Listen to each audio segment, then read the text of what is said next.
So hi everyone, science science science I don't like, I avoid, but जब प्रशांत भैया science पढ़ाते हैं ओहो तब मजा आ जाता है। और वही मजा मैं आप सभी को दिलाने आ गया हूं।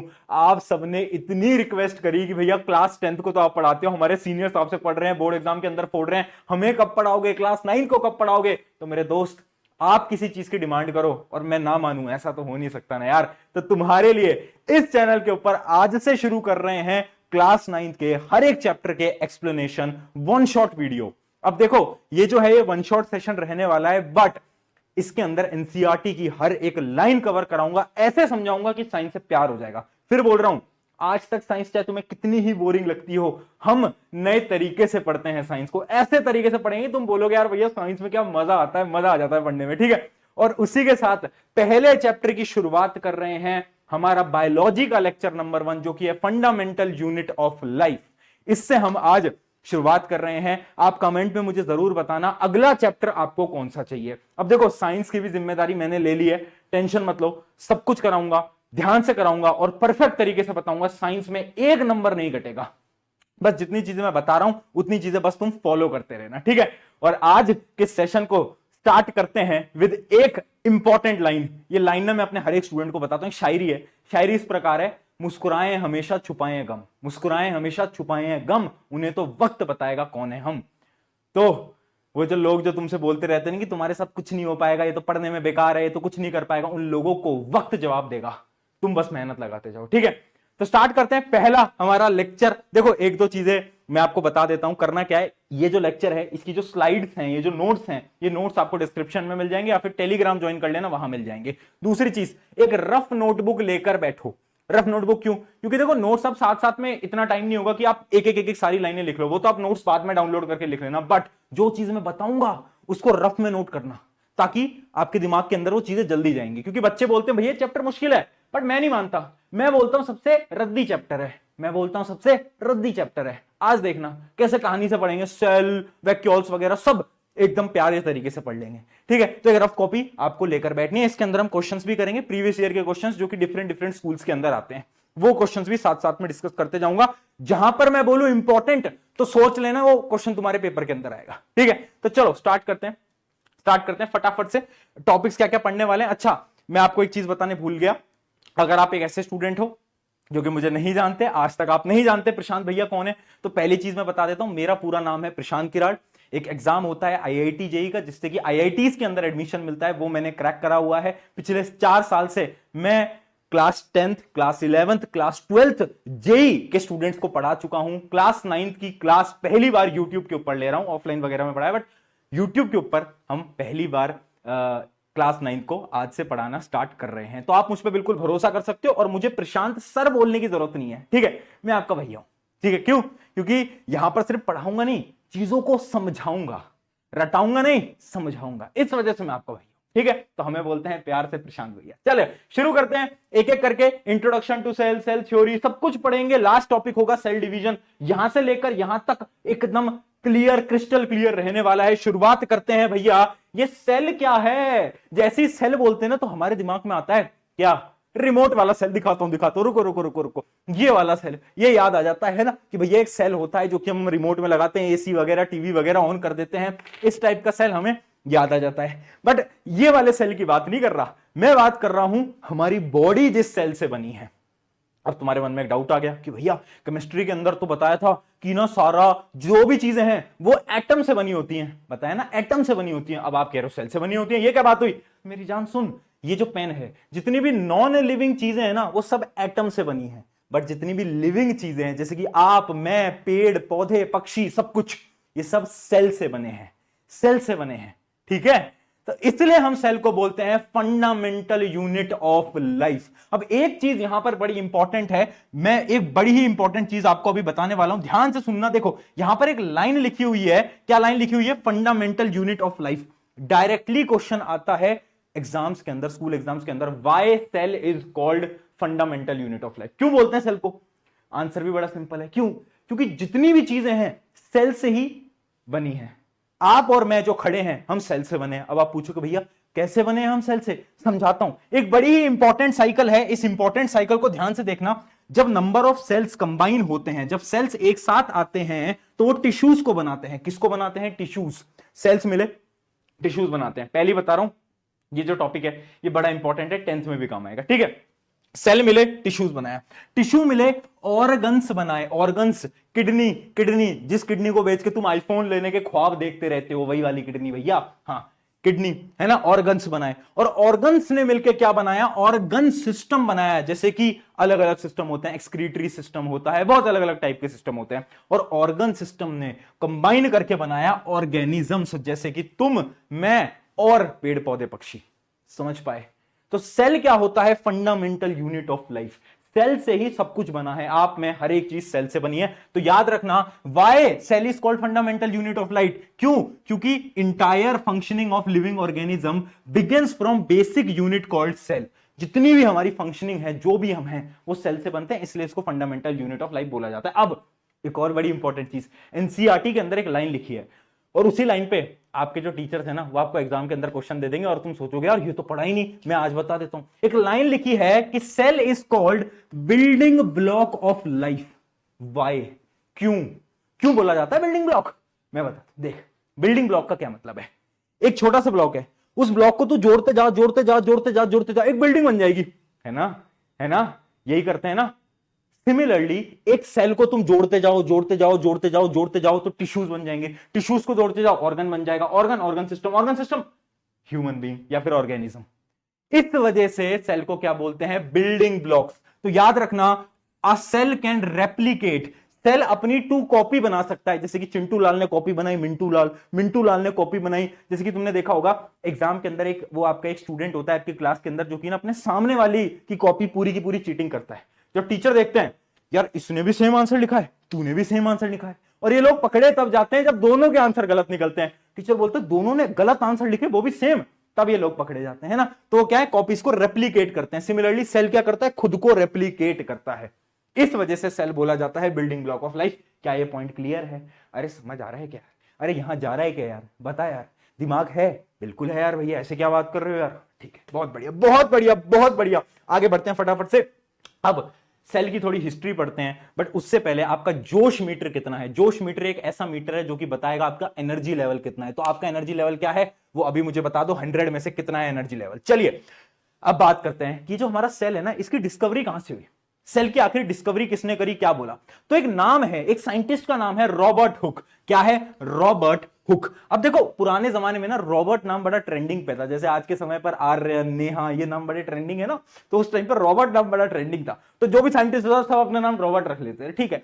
तो ये रॉबर्ट जी ने क्या करा? रॉबर्ट जी ने सेल की खोज करी। इन्होंने बोला कि यार, मतलब उन्होंने बेसिकली क्या करा, पेड़ होता है ना, पेड़, उसका जो तना होता है, उस पार्ट को लाए, माइक्रोस्कोप सेट करा और देखा। तो उन्होंने देखा कि यार ये तो कुछ छोटे छोटे से पार्टिकल्स हैं, और उन पार्टिकल्स को उन्होंने नाम दिया सेल। ठीक है, तो पहली खोज किसने करी थी? रॉबर्ट हुक ने। बट याद रखना, इन्होंने जो सेल देखे थे ना, वो डेड सेल थे, वो जिंदा नहीं थे भैया, वो मरे हुए थे। कैसे? जो पेड़ है उसकी जो तना होती है ना, वो उसके अंदर जो सेल्स होते हैं वो डेड सेल होते हैं, वो जिंदा सेल नहीं थे। ठीक है, अब आते हैं दूसरे साइंटिस्ट। दूसरे साइंटिस्ट का नाम है एंटोनी। इसकी स्पेलिंग थोड़ी सही कर लेना, IE लगा के, एंटोनी वैन। एंटोनी वैन जी जो थे, उन्होंने क्या करा? बड़ी इंपॉर्टेंट चीज, एंटोनी वैन जी ने पहली बार लिविंग सेल को देखा, माइक्रोस्कोप के अंदर लिविंग सेल को देखा। तो अगर एग्जाम के अंदर क्वेश्चन आए कौन सा साइंटिस्ट था जिसने लिविंग सेल को देखा, तो याद रखना आंसर विल बी एंटोनी। और फर्स्ट टाइम किसने सेल को देखा? Answer will be Robert Hooke. Confuse मत होना बेटा। चलिए आगे बात करते हैं, अगले साइंटिस्ट की तरफ बढ़ते हैं। अगला साइंटिस्ट है मेरा रॉबर्ट ब्राउन। रॉबर्ट ब्राउन भैया जी ने क्या करा बताओ? रॉबर्ट ब्राउन भैया जी ने क्या करा? रॉबर्ट ब्राउन ने खोज करी सेल के न्यूक्लियस की।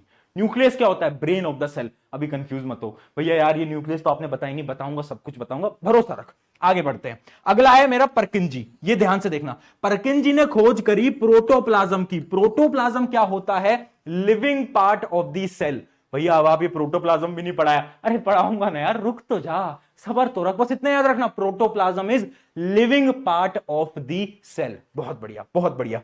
अब देखना, अब आए तीन भाई, तीनों तबाही।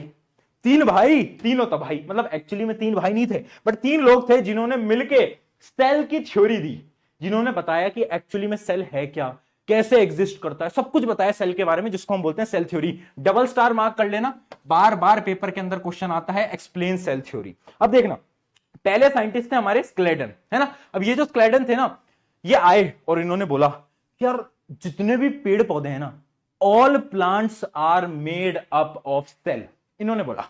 ठीक है, ठीक है। उसके बाद दूसरे साइंटिस्ट आते हैं, श्वान। श्वान जी ने बोला all animals are made up of cells, इनकी बात भी मान ली। अब ये जो तीसरे साइंटिस्ट थे ना, ये थे बैक बेंचर, मतलब वो नहीं होते, जैसे कि आप मान लो बैक बेंचर बैठा है और टॉपर आंसर दे रहा है, तो बैक बेंचर बोलता है ना मैम से, ma'am yes he is saying right. जैसे टीचर ने पूछा व्हाट इज माइटोकॉन्ड्रिया, वो टॉपर बता रहा है mitochondria is the power house of the cell, तो बैक बेंचर कह रहा है yes is power house of the cell, होते हैं ना। इसी प्रकार से ये थे हमारे तीसरे साइंटिस्ट रिडोल्फ। रिडोल्फ जी ने बोला ये जो दो लोग हैं ना, ये एकदम सही बोल रहे हैं, इनकी बात गलत नहीं है, बस मैं एक पॉइंट और जोड़ना चाहता हूं।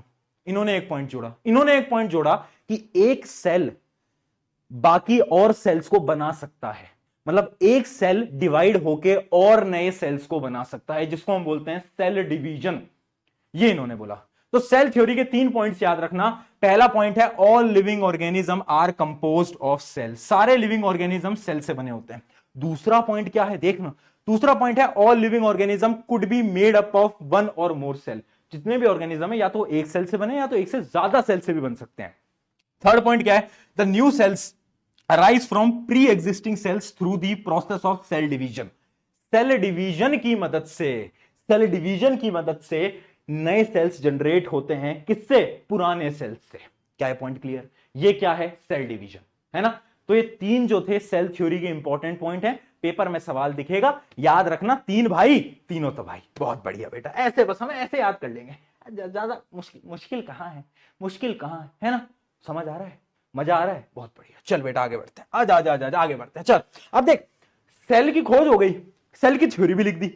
अब ये जो सेल है ना, सेल ना बड़े डिफरेंट है, सेल का साइज अलग है, सेल के नंबर्स अलग हैं और सेल की शेप अलग अलग है। ऐसा नहीं है कि सेल गोल है, चौकोर है, ओवल है, नहीं, बहुत डिफरेंट शेप की है। तो चलो थोड़ा बहुत सेल के बारे में पढ़ते हैं, आ जाओ। देखो सबसे पहली चीज, 2 प्रकार के ऑर्गेनिजम्स होते हैं, आज समझ लो, 10th में बड़ा काम आएगा। पहला टाइप के ऑर्गेनिजम्स होते हैं यूनिसेलुलर ऑर्गेनिजम्स। कौन कौन से, यूनी का मतलब क्या है, सिंगल। यूनी का मतलब क्या है, अकेला, जैसे कि तुम हो अपनी जिंदगी में अकेले सिंगल, वैसे ही यूनी का मतलब क्या है, सिंगल। ठीक है, यूनिसेलुलर ऑर्गेनिजम्स वो ऑर्गेनिजम्स होते हैं जो कि एक इकलौते सेल के बने होते हैं, याद रखेंगे। Unicellular organisms are those organisms that are made up of single cell, एक सेल के। ठीक है, क्लियर, आगे समझ। चलो मल्टी सेलुलर, नाम में ही मल्टी है, नाम में भी मल्टी है। अब तो तुम मल्टीप्लेयर गेम भी खेलते हो, है ना, ये जो तुम फ्री फायर वगैरह मल्टीप्लेयर गेम ही तो होता है। तो इसका क्या मतलब होता है, वो ऑर्गेनिजम्स जो कि एक या फिर मतलब एक से ज्यादा सेल से बने होते हैं। ठीक है, अब तुम्हारे मन में एक डाउट आ रहा होगा कि भैया हम ह्यूमन बीइंग है, हम तो मल्टी सेलुलर होते हैं, तो जो सिंगल सेल वाले ऑर्गेनिज्म होते हैं ना, इसका कुछ एग्जांपल दो जिससे हम समझ पाए। तो कोई बात नहीं, एग्जांपल दे देता हूं। एग्जांपल है इसके बहुत सारे, बैक्टीरियास, एक और ऑर्गेनिज्म होता है जिसको हम बोलते हैं protozoa, bacteria are the examples of unicellular. Multi cellular के बहुत सारे एग्जांपल हैं, आप, मैं, प्लांट, पेड़ पौधे, सब। ठीक है, सब हम मल्टी सेलुलर है। बताओ, यहां तक की कहानी क्लियर, क्या बताओ जल्दी, आगे बढ़े। बहुत बढ़िया, चलो ये यहां तक एकदम समझ आ गया। ठीक है, यूनिसेलुलर का एक और एग्जांपल है पैरामीशियम, ये भी एक होता है जिसको आप 10th में पढ़ते हो। चलिए आगे बढ़ते हैं। अब देखते हैं सेल के ना डिफरेंट साइजेस और शेप भी होती हैं, अलग अलग शेप के होते हैं सेल। अब ये जो आपको स्क्रीन पे दिख रहा है ना, ये अलग अलग टाइप के सेल हैं। अभी आपको तक क्लियर नहीं दिख पा रहा होगा, मैं थोड़ा जूम करने की कोशिश करता हूं। देखो ये जो आप सेल देख पा रहे हो ना, इसको हम बोलते हैं नर्व सेल। ये पता कहां पर होता है, दिमाग में और आपके स्पाइनल कॉर्ड में, है ना। हाँ बेटा, वही दिमाग जो तुम्हारे दोस्त में थोड़ा बहुत कम है, बट ठीक है, दोस्त है तुम्हारा, चल जाएगा। तो समझ पाए, शेप देखो कैसी है, ये देखो शेप कैसी है, देख पा रहे हो कितनी अजीब सी शेप है ना। तो ये नर्व सेल है, इसको हम बोलते हैं ब्रांच एंड एलोगेटेड शेप। शेप बड़ी अलग अलग होती है। कुछ शेप आप देख सकते हो, जैसे कि आपका ओवम है, ये फीमेल का जो सेक्स सेल होता है, रिप्रोडक्शन में हम पढ़ते हैं ओवम, वो है ये। इसकी शेप देखो कैसी है, थोड़ी राउंड है। उसके अलावा आप देखो बोन के जो सेल्स हैं, उनकी शेप देखो कैसी होती है। आप देख सकते हो ऐसी शेप होती है, इसको हम बोलते हैं क्या, स्पिंडल शेप। क्या बोलते हैं, स्पिंडल शेप। तो ऐसे डिफरेंट शेप्स के होते हैं। तो ऐसा जरूरी नहीं है कि सेल है तो राउंड होगा, स्क्वायर होगा, रेक्टेंगल, ना। हर एक शेप का हो सकता है। क्लियर, यहां तक समझ आया? चलो बेटा आगे बढ़ते हैं फटाफट से। अब देखते हैं cell of different size. Shape भी अलग होती हैं और सेल के ना अलग अलग साइजेस भी होते हैं। कुछ सेल होते हैं जो कि बहुत बड़े हैं, कुछ सेल है जो कि बहुत छोटे हैं। सबसे बड़ा सेल जो कि इस दुनिया के अंदर है उसको हम बोलते हैं ऑस्ट्रिच एग। ऑस्ट्रिच एग जो है वो एक सेल है जो कि इतना बड़ा है। आपको पता है ऑस्ट्रिच एग का साइज क्या होता है? लार्जेस्ट सेल पे अगर सवाल है तो याद रखना ऑस्ट्रिच एग। और स्मॉलेस्ट कौन सा होता है? स्मॉलेस्ट होता है आपका माइकोप्लाज्म। क्या होता है? माइकोप्लाज्म। इसको नोट कर लो, वेरी इंपॉर्टेंट, बार बार ये सवाल पूछा जाता है। स्मॉलेस्ट सेल माइकोप्लाज्मा, एक प्रकार का क्या है? बैक्टीरिया। एक प्रकार का बैक्टीरिया क्या है? एक प्रकार का बैक्टीरिया। इन ऑर्गेनिजम्स को हम पीपीएलओ भी बोलते हैं, है ना? ये डी नहीं है ये बेटा, ओ है, ये ओ है ना। पीपीएलओ भी बोलते हैं बट वो आपके काम का नहीं है क्योंकि आपके सिलेबस में आपसे कोई भी पीपीएलओ वगैरह नहीं पूछने वाला। आपको इतना नाम याद रखना है, माइकोप्लाज्मा, ठीक है, नाम याद रखना है। और ये है लार्जेस्ट जो कि है आपका ऑस्ट्रिच एग। यहां तक सब कुछ क्लियर है तो आगे बढ़े, बताओ। चले आगे, चले आगे, चलो भैया आगे बढ़ जाते हैं। अब बात करते हैं सेल की। अब देखो हमने तो ये देख लिया कि सेल के डिफरेंट डिफरेंट साइजेस हैं, शेप हैं, नंबर हैं, सब कुछ डिफरेंट है। अब हम देखते हैं कि बेसिकली ये जो सेल है ना, ये है क्या, इसके अंदर क्या है। तो देखो हम ना ह्यूमन सेल को पढ़ेंगे, मतलब जो एनिमल का जो सेल होता है, प्लांट को भी पढ़ेंगे बट इंपॉर्टेंट जो है वो है आपका एनिमल का सेल। उसके अंदर क्या क्या होता है वो सब हमें पढ़ना है। तो एक बार थोड़ा रफ डायग्राम बनाते हैं और समझते हैं। कहानी की मदद से समझ लेंगे बेटा, मुश्किल नहीं, आसान है बहुत। सबसे रद्दी चैप्टर है, शुरू में बोला था, जब लेक्चर खत्म होगा बोलोगे हाँ यार भैया सबसे रद्दी चैप्टर। चलो देखो देखो, अब सेल की देखो शेप जो होती है ना बड़ी डिफरेंट होती है। जैसे कि मैं आपको दिखा भी देता हूं, ऐसे दिखते हैं सेल। बट क्या आपको एग्जाम के अंदर ऐसे डायग्राम बनाने हैं? ऐसे मत बना के आना, खुद से भी नहीं बनेंगे, पूरे एग्जाम में यही करते रह जाओगे। तो ऐसे डायग्राम मत बनाना, है ना। आप कैसी भी शेप बना सकते हो, जरूरी नहीं है, बस लेबलिंग सही होनी चाहिए। जैसे कि मैं मान लेता हूं मैंने बना दिया ऐसे, मैंने ओवल शेप बना दिया, ठीक है, ओवल शेप भी बनाओगे तो भी चल जाएगा। अब ध्यान सुनना, सेल के पास सबसे पहले होता है ये जो आप देख पा रहे हो, ये है बॉडीगार्ड। कौन? बॉडीगार्ड। सेल के पास सबसे पहले होता है बॉडीगार्ड। बॉडीगार्ड मतलब, अरे बोल, बॉडीगार्ड मतलब प्लाज्मा मेम्ब्रेन। क्या है? Plasma membrane. प्यार से इसको हम पीएम भी बोलते हैं। अरे वो वाले पीएम नहीं यार, तुम मुझे घर से उठवाओगे, सुन लो, प्लाज्मा मेम्ब्रेन। या फिर इसको हम बोलते हैं सेल मेम्ब्रेन यानी सीएम। देख रहे हो, पीएम सीएम एक साथ आ गए, क्या बात है। प्लाज्मा मेम्ब्रेन या फिर सेल मेम्ब्रेन, ये होता है बॉडीगार्ड। जब भी मैं बोलूं बॉडीगार्ड याद आ जाए प्लाज्मा मेम्ब्रेन, ठीक है। अब ध्यान से समझना, ध्यान समझना, इसके अंदर होता है brain of the cell. Brain होता है सेल का, जिसको हम बोलते हैं क्या? न्यूक्लियस। क्या बोलते हैं बेटा? न्यूक्लियस। यह है ब्रेन, सेल का दिमाग, ठीक है। उसके अलावा इस पूरे एरिया में जेली लाइक सब्सटेंस होता है।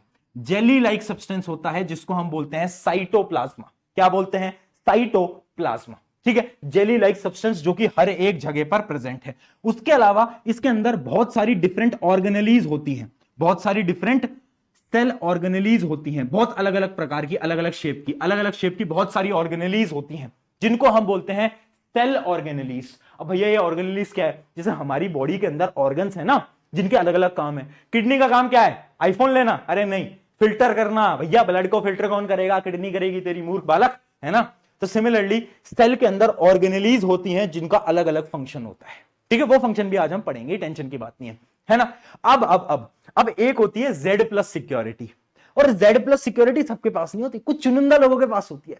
तो कुछ सेल के पास होती है Z प्लस सिक्योरिटी, कुछ सेल के पास होती है Z प्लस सिक्योरिटी। आप देख सकते हो ये जो मैं ग्रीन से बना रहा हूं, ये है Z प्लस सिक्योरिटी, जिसको हम बोलते हैं क्या? Cell wall. सेल वॉल ये होती है आपकी Z प्लस सिक्योरिटी। और ये पता है किस पे होती है? सिर्फ प्लांट सेल पे होती है, एनिमल सेल के पास नहीं होती। ये सिर्फ किस पे होती है? प्लांट सेल पे होती है, एनिमल सेल वगैरह पे नहीं होती सेल वॉल, ठीक है। तो Z प्लस सिक्योरिटी मिली है किनको? सिर्फ और सिर्फ प्लांट को। अब तुम पूछोगे ऐसा भेदभाव? हाँ, उसका रीजन भी बताऊंगा, टेंशन, ठीक है। ये क्लियर है। तो अभी आप इतना समझो, सेल है, सबसे पहले एक बॉडीगार्ड उसे मिला हुआ है, जिस बॉडीगार्ड को हम प्यार से बुलाते हैं पीएमसीएम यानी प्लाज्मा मेम्ब्रेन या फिर सेल मेम्ब्रेन। एक होती है Z प्लस सिक्योरिटी जो प्लांट के पास होती है, जिसको हम बोलते हैं सेल वॉल। अंदर है दिमाग, ब्रेन, ब्रेन को हम बोलते हैं न्यूक्लियस। और जो पूरा जो जेली लाइक सब्सटेंस है, जो फ्लूइड है, उसको हम बोलते हैं साइटोप्लाज्मा। और बहुत सारी ऑर्गेनेलीज होती हैं जिनको हम बोलते हैं सेल ऑर्गेनेली। ये पॉइंट क्लियर है? ये पॉइंट क्लियर है। डिटेल में पढ़ेंगे, एक एक को डिटेल में पढ़ेंगे, टेंशन की बात नहीं है, ठीक है। एक एक को डिटेल में पढ़ेंगे। लेबलिंग आना बड़ी इंपॉर्टेंट है। देखो सेल का तुम डायग्राम कैसा बना के आते हो फर्क नहीं पड़ता, टीचर को भी पता है ऐसा डायग्राम कोई नहीं बना सकता, बट तुम लेबल कैसे करके आते हो वो बहुत ज्यादा इंपॉर्टेंट है। तो चलिए स्टार्ट करते हैं। ये जो स्लाइड मैंने आपको भी दिखाई थी ना, कंपोनेंट्स ऑफ सेल और उन सब के काम, ये जो है ना, ये एक तरीके से रिवीजन वाली स्लाइड है। ये आप जब भी आपको रिवाइज करना हो ना, तो आपको ये स्लाइड देख लो, इसमें जो 4 इंपॉर्टेंट चीजें उन सबके आपके बारे में फंक्शन लिखा है। बट हम तो अब इसको एक एक करके डिटेल में ही पढ़ने वाले हैं। तो आ जाओ, चलो स्टार्ट करते हैं फटाफट से। प्लाज्मा मेम्ब्रेन या फिर सेल मेम्ब्रेन। 1 मिनट में बस पानी पी लूं यार, गला दुख जाता है बोल बोल के। 1 मिनट दो, बस 1 मिनट।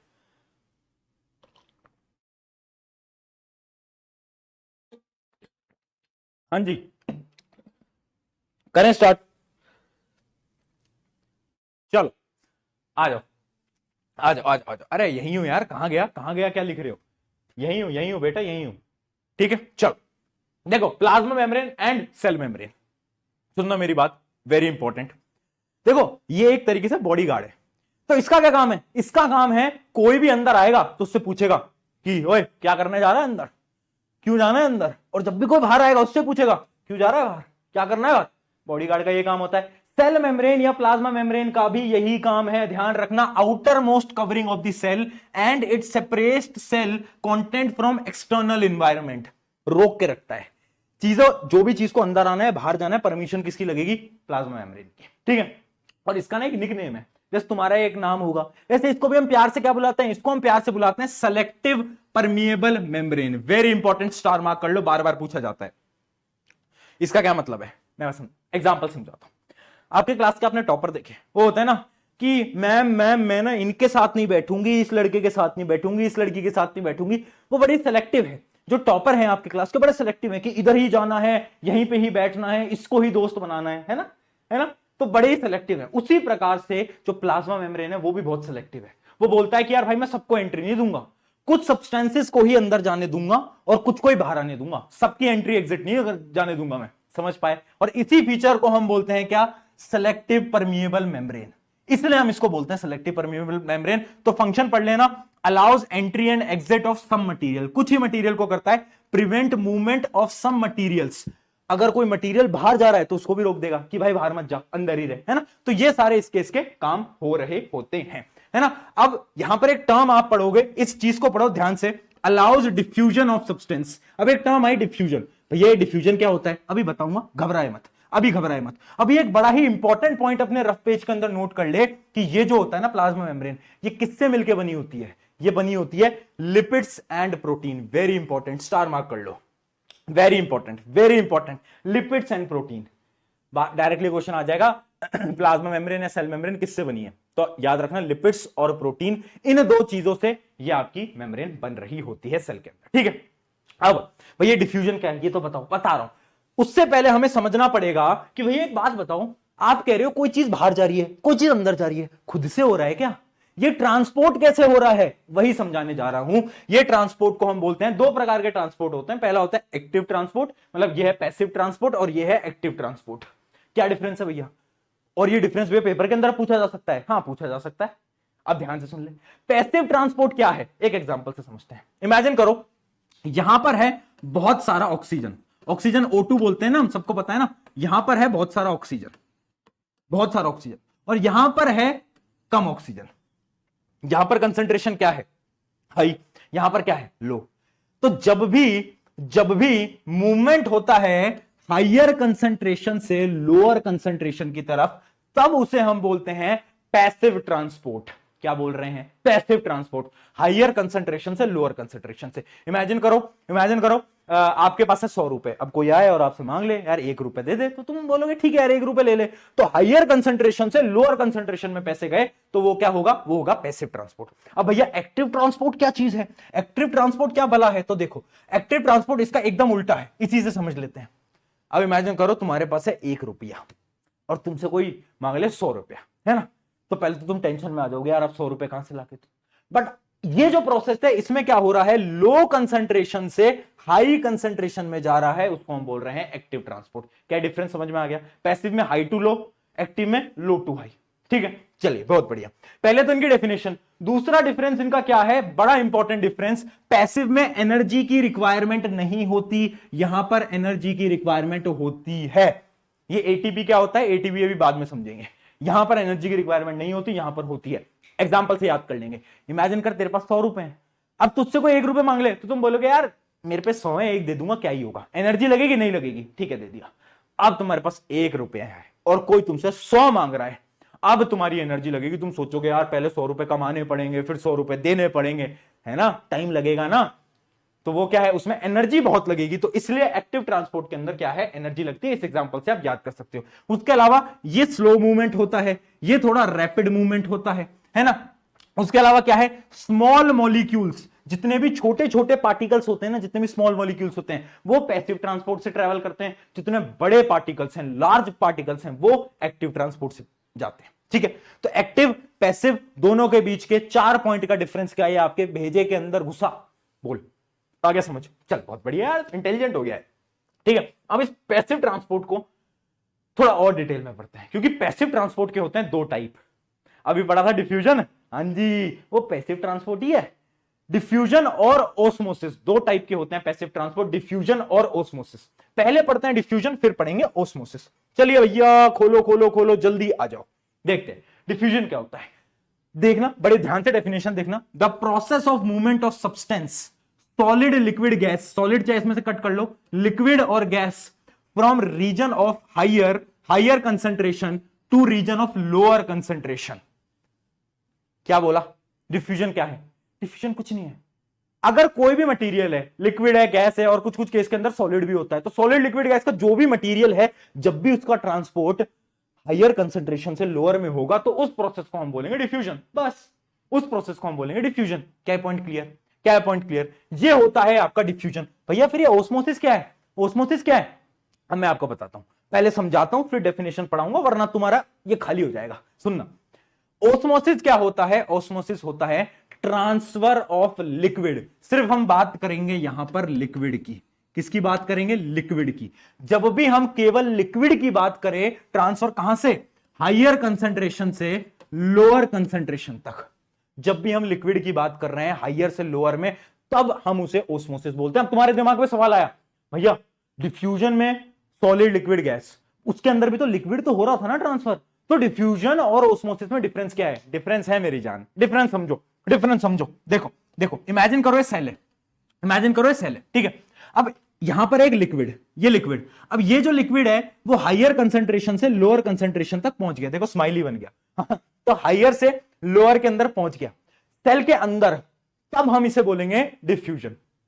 बट ध्यान समझना, ओस्मोसिस क्या, जब भी पार्टिकल है सेल के बाहर और अब लिक्विड का ट्रांसपोर्ट होता है सेल के अंदर, अब आया ये अंदर, जब ये अंदर आया ना भैया लिक्विड, है ना, बीच में क्या था, सेमी परमिएबल मेम्ब्रेन, जब इस मेम्ब्रेन को क्रॉस करके आया तब हम बोलेंगे कि ओस्मोसिस हुआ है। तो याद रखना, ओस्मोसिस के अंदर सबसे बड़ी चीज जो है वो है सेमी परमिएबल मेम्ब्रेन। जब भी एक लिक्विड हायर से लोअर में जाएगा और सेमी परमिएबल मेम्ब्रेन को क्रॉस करेगा तो समझ जाना ओस्मोसिस हुआ है, चाहे बाहर से अंदर हो या फिर अंदर से बाहर गया हो, फर्क नहीं पड़ता। देख रहे हो क्या शानदार डायग्राम बन गया है ना। चलो अब डेफिनेशन रीड कर लेते हैं। देखो समझना इंपॉर्टेंट है, डेफिनेशन तो क्या है, रीड करो।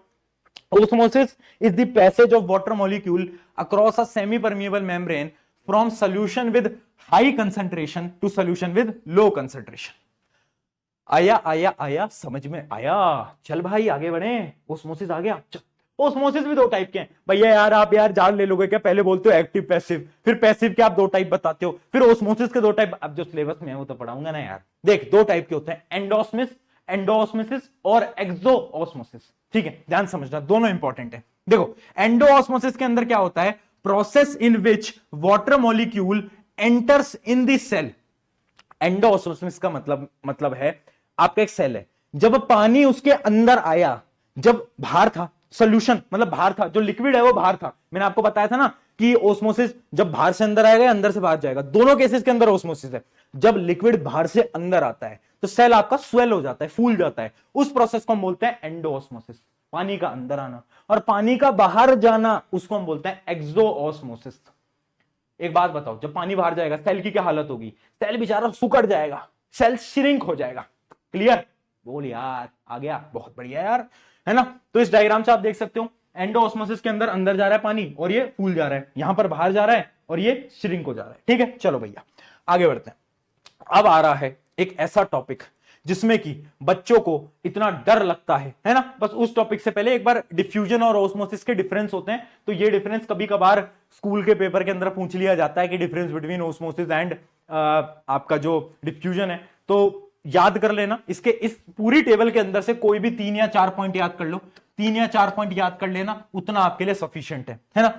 3 या 4 पॉइंट कोई भी आप याद कर लोगे उतना आपके लिए सफिशिएंट है, उतने में काम चल जाएगा। बाकी डिफ्यूजन और ऑस्मोसिस का मेन डिफरेंस क्या है? सेमी परमिएबल मेम्ब्रेन, याद रखना, सेमी परमिएबल मेम्ब्रेन। बीच में अगर सेमी परमिएबल मेम्ब्रेन आ गई तो ऑस्मोसिस, अगर नहीं आई तो डिफ्यूजन। बहुत बढ़िया है ना, ये स्लाइड आपको मिल जाएगी, इसको इसमें से 3 या 4 पॉइंट याद कर लेना।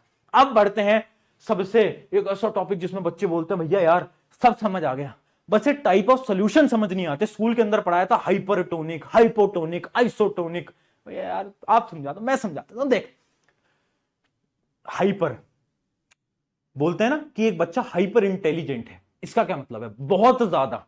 हाइपर का मतलब क्या है? वर्ड्स को डिकोड करते हैं। हाइपर का मतलब है बहुत ज्यादा हाई, है ना, है ना। अब इसको समझने के लिए हम बड़े ही सिंपल एक एग्जांपल उठाते हैं, बड़ी आसानी से समझ लेंगे बेटा। आ जाओ, देखो, इमेजिन करो मैं ग्लास के अंदर पानी लेता हूं और उसमें चीनी मिलाता हूं, ठीक है। तो जो पानी है वो मेरा क्या है? सॉल्वेंट। पानी क्या है? सॉल्वेंट। और जो चीनी है वो मेरी क्या है? सॉल्यूट। क्या है? सॉल्यूट। पानी क्या है? सॉल्वेंट। चीनी क्या है? सॉल्यूट। ठीक है।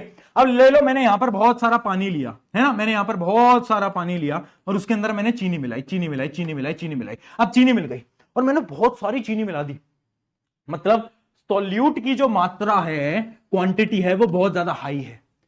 जब भी एक सॉल्यूशन के अंदर सॉल्यूट बहुत ज्यादा होता है, याद रखना मैं क्या बोल रहा हूं, चीनी बहुत ज्यादा होती है, सॉल्यूट बहुत ज्यादा होता है। चीनी जस्ट मैंने एक एग्जांपल लिया आपको आसान समझाने के लिए, ठीक है। एक्चुअली में चीनी नहीं होती यहां पर, सॉल्यूट बहुत ज्यादा होता है, तो उस केस को हम बोलते हैं क्या?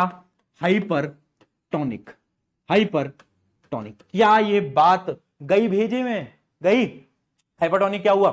जब सॉल्यूट की अमाउंट बहुत ज्यादा, चीनी बहुत ज्यादा है ना, चीनी बहुत ज्यादा है, चीनी बहुत ज्यादा है, ठीक है। और हाइपोटोनिक क्या होता है? हाइपोटोनिक सॉल्यूशन इसका उल्टा, जहां पर सॉल्यूट बहुत कम है, चीनी बहुत कम है। तो हाइपर, हाइपर मतलब बहुत ज्यादा। क्या ज्यादा? चीनी बहुत ज्यादा है, याद रखना, सॉल्यूट बहुत ज्यादा है। और हाइपो, हाइपो का मतलब क्या है? वाटर बहुत ज्यादा है, सॉल्यूट बहुत कम है, ठीक है। और तीसरा होता है आइसो। आइसोटोनिक मतलब सेम, सेम, है ना, कुछ भी ज्यादा नहीं है, कुछ भी कम नहीं है, ठीक है। अब समझते हैं बड़े ही इंपॉर्टेंट चीज से, देखना, देखना, अब समझना, मैं समझा रहा हूं बेटा, बड़ा इंपॉर्टेंट एग्जांपल है। देखना, इमेजिन करो मेरे पास है हाइपरटोनिक सॉल्यूशन। इस हाइपरटोनिक सॉल्यूशन के अंदर मैं अपना सेल डाल देता हूं, मैं अपने सेल को इसके अंदर डाल देता हूं। ये डाल दिया मैंने सेल, ये है मेरा सेल, ठीक है। अब एक बात बताओ, हाइपरटोनिक क्या है? सॉल्यूट बहुत ज्यादा है। सॉल्यूट कहां पर है? सॉल्यूशन में। सॉल्यूट सेल के अंदर तो नहीं है, यहां पर है ना, सॉल्यूशन में, सॉल्यूशन में है ना। बोल, समझ ले बेटा, बड़ा मुश्किल टॉपिक लगता है बच्चों को, आसानी समझा रहा हूं। देख, कहां पर है सॉल्यूट ज्यादा? सॉल्यूशन के अंदर, इसके अंदर, सेल के अंदर बहुत कम है। बट पानी कहां ज्यादा है? पानी कहां ज्यादा है? सॉल्वेंट कहां ज्यादा है? सॉल्वेंट है सेल के अंदर। सेल के अंदर है ना पानी ज्यादा, सेल के अंदर है पानी ज्यादा, है ना, बाहर तो सॉल्यूट ज्यादा है ना। तो पानी कहां से कहां जाएगा? हायर से लोअर। तो पानी कहां मूव करेगा? सेल से पानी मूव करेगा बाहर, बाहर, बाहर, बाहर। और सेल क्या कर जाएगा? श्रिंक। क्या कर जाएगा? श्रिंक। इसका मतलब जब भी हाइपरटोनिक सॉल्यूशन है, मान लो मैंने उस सेल को डाला हाइपरटोनिक के अंदर, क्या होगा? जितना भी पानी है, जितना भी पानी है सेल का, वो खींच लेगा और सेल बेचारा श्रिंक हो जाएगा। समझ पाए क्या कॉन्सेप्ट था? कॉन्सेप्ट ये था कि याद रखना, हाइपरटोनिक, हाइपर क्या ज्यादा है? ज्यादा है सॉल्यूट, चीनी बहुत ज्यादा है। चीनी के पानी के अंदर मैंने सेल को डाल दिया। अब भैया पानी कहां ज्यादा है? पानी है सेल के अंदर, क्योंकि वो जो नॉर्मल जो वाटर है हाइपरटोनिक, उसके अंदर तो चीनी ज्यादा है ना, पानी कम है। तो पानी कहां से कहां मूव करेगा? सेल से बाहर। समझ गए? समझ गए।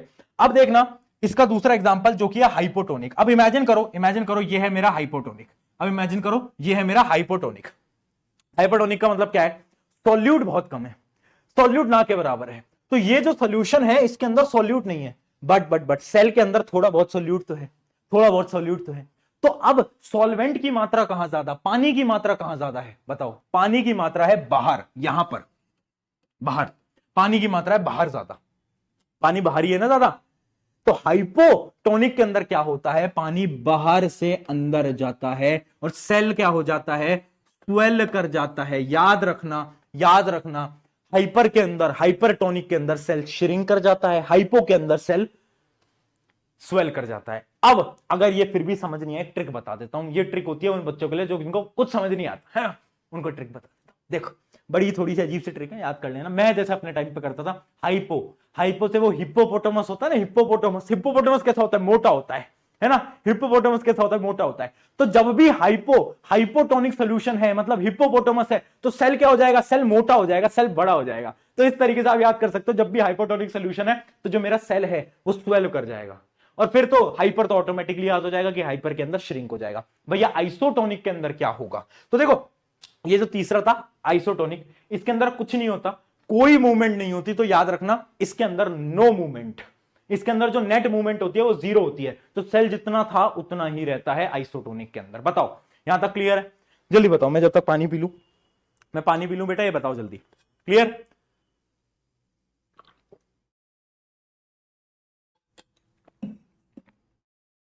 चलो चलो जल्दी जल्दी, याद रहेगा, हाइपो, हिप्पोपोटामस, स्वेल, ठीक है। चलो बहुत बढ़िया, आगे बढ़ जाते हैं, आगे बढ़ जाते हैं फटाफट से। अच्छा देखो, दो टर्म्स है, वैसे तो ये क्वेश्चन कम पूछा जाता है, बट अगर पूछा जाए तो बता देता हूं। दो टर्म्स होती हैं, एंडोसाइटोसिस, एक्सोसाइटोसिस। तो कंफ्यूज मत होना, जब भी कोई मटेरियल, जब भी कोई मटेरियल सेल के अंदर आता है, किसकी मदद से, प्लाज्मा मेम्ब्रेन की मदद से। जब भी कोई मटेरियल सेल के अंदर आ रहा है प्लाज्मा मेम्ब्रेन की मदद से, क्योंकि पहले परमिशन तो उसी की लगेगी, वो तो बॉडीगार्ड है ना। हाँ, तो जब भी इसके अंदर आएगा सेल मेम्ब्रेन की मदद से, प्लाज्मा मेम्ब्रेन की मदद से, तो उस प्रोसेस को हम बोलते हैं एंडोसाइटोसिस। क्या बोलते हैं, एंडोसाइटोसिस। और जब भी किसी भी चीज को बाहर जाना है, सेल से बाहर जाना है तो भी सेल मेम्ब्रेन लगेगी, तो बाहर जाने के प्रोसेस को हम बोलते हैं एक्सोसाइटोसिस। तो कंफ्यूज मत होना, कहीं पर भी पूछा जाए एंडोसाइटोसिस, एक्सोसाइटोसिस, तो इतना पता होना चाहिए कि किसी भी चीज का अंदर आना, सेल के अंदर आना, उसको हम एंडोसाइटोसिस बोलते हैं, और बाहर जाने को एक्सोसाइटोसिस बोलते हैं। ठीक है, तो एंडो मतलब अंदर आ जा भैया, एक्सो मतलब बाहर चले जा। बहुत बढ़िया, आगे बढ़ते हैं। चलिए अब बात करते हैं जेड प्लस सिक्योरिटी की। जब से हमने जेड प्लस सिक्योरिटी की बात नहीं करी है ना भैया, आपने बताया प्लांट्स के पास में एक जेड प्लस सिक्योरिटी होती है जिसको हम बोलते हैं सेल वॉल। यस बिल्कुल होती है भैया। ये बताओ सेल वॉल बनी किस चीज की होती है, तो ये जो सेल वॉल होती है ना, ये सेलुलोज की बनी होती है। किसकी बनी होती है बेटा, सेलुलोज की। याद रखना, very important, it is made up of cellulose. Bar bar question पूछा जाता है, ठीक है। ये प्लाज्मा मेम्ब्रेन के भी बाहर होता है, जिसकी एक होता है नॉर्मल बॉडी गार्ड, और कुछ लोगों को मिलते हैं जेड प्लस सिक्योरिटी। जो जेड प्लस सिक्योरिटी होती है ना, वो बाहर होती है। तो प्लाज्मा मेम्ब्रेन के भी बाहर होती है सेल वॉल, ठीक है, सेल वॉल। अब यहां पर ना एक बड़ा ही इंपॉर्टेंट प्रोसीजर है, एक टर्म है, उस टर्म से आप सेल वॉल की इंपॉर्टेंस समझोगे। कैसे, एक टर्म समझते हैं। देखो, एक टर्म है प्लाज्मोलाइसिस। देख पा रहे हो, देख पा रहे हो, प्लाज्मोलाइसिस। ये क्या होता है, ये टर्म क्या होती है, मैं बात समझा, टेंशन मत ले। Shrinkage, shrinkage of living part of the cell. नहीं आया समझ, चल आ जा, थोड़ा और समझते हैं इस डायग्राम की मदद से। देख, इमेजिन कर, इमेजिन कर, ये मेरा नॉर्मल सेल है, दिख पा रहा है, ये मेरा नॉर्मल सेल है। एक बार ब्राइटनेस चेक कर लेता हूं, ब्राइटनेस थोड़ी कम कर देता हूं, आपको और क्लियरली विजिबल हो जाएगा, ठीक है। ये मेरा लिविंग सेल है। अब ये जो मेरा प्लांट का सेल है, इमेजिन करो इसको मैंने हाइपरटोनिक सोल्यूशन के अंदर डाल दिया। हाइपरटोनिक क्या होता है, हाइपरटोनिक के अंदर क्या होता है, सेल श्रिंक कर जाता है। जितना भी सेल का मटेरियल होता है वो पानी सारा बाहर चला जाएगा और सेल श्रिंक कर जाएगा, ठीक है। अब जब मेरा सेल श्रिंक करता है ना, तो जितना भी लिविंग पार्ट है, लिविंग पार्ट मतलब जितना भी मेरा पार्ट है, जैसे कि मेरी प्लाज्मा मेम्ब्रेन, न्यूक्लियस वगैरह सब कुछ, सारी चीजें श्रिंक करती जाती हैं, श्रिंक करती जाती हैं, है ना। बट एक चीज है जो कि श्रिंक नहीं करती, क्या, जेड प्लस सिक्योरिटी, जो कि होती है मेरी क्या, ये जो आप देख पा रहे हो ना ऊपर की तरफ, उधर दिखाता हूं उस तीसरे डायग्राम से। देखो सारा पार्ट श्रिंक कर गया, बट ये जो है आउटर कवरिंग, जिसको हम बोलते हैं सेल वॉल, सेल वॉल नहीं टूटती। जेड प्लस सिक्योरिटी भैया है, हमसे लड़ेगा, हमसे नहीं लड़ सकता, ठीक है। तो सेल वॉल जो होता है वो देख पा रहे हो।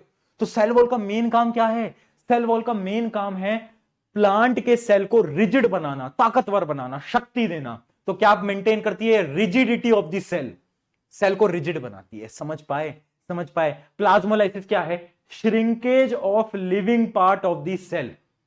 जितना भी लिविंग पार्ट है उसका श्रिंक हो जाना, उसको हम बोलते हैं प्लाज्मोलाइसिस। क्लियर है बेटा, क्लियर है, जल्दी बताओ, यहां तक एकदम क्लियर है ना। इसको आ गया। अब देखते हैं एक बार functions of cell wall. Cell wall के फंक्शंस देख लेते हैं फटाफट से। अच्छा, सेल वॉल क्या प्लांट्स के अलावा भी कुछ और ऑर्गेनिजम्स में भी होती है? बिल्कुल होती है, बिल्कुल होती है। जैसे बैक्टीरिया होते हैं उनके अंदर भी सेल वॉल प्रेजेंट होती है। ठीक है, तो देखते हैं, सबसे पहले देखते हैं किन किन चीजों के अंदर होती है हमारी। तो सबसे पहला है आपका plants, fungi and bacteria. Plant, fungi and bacteria के अंदर आपकी सेल वॉल प्रेजेंट होती है।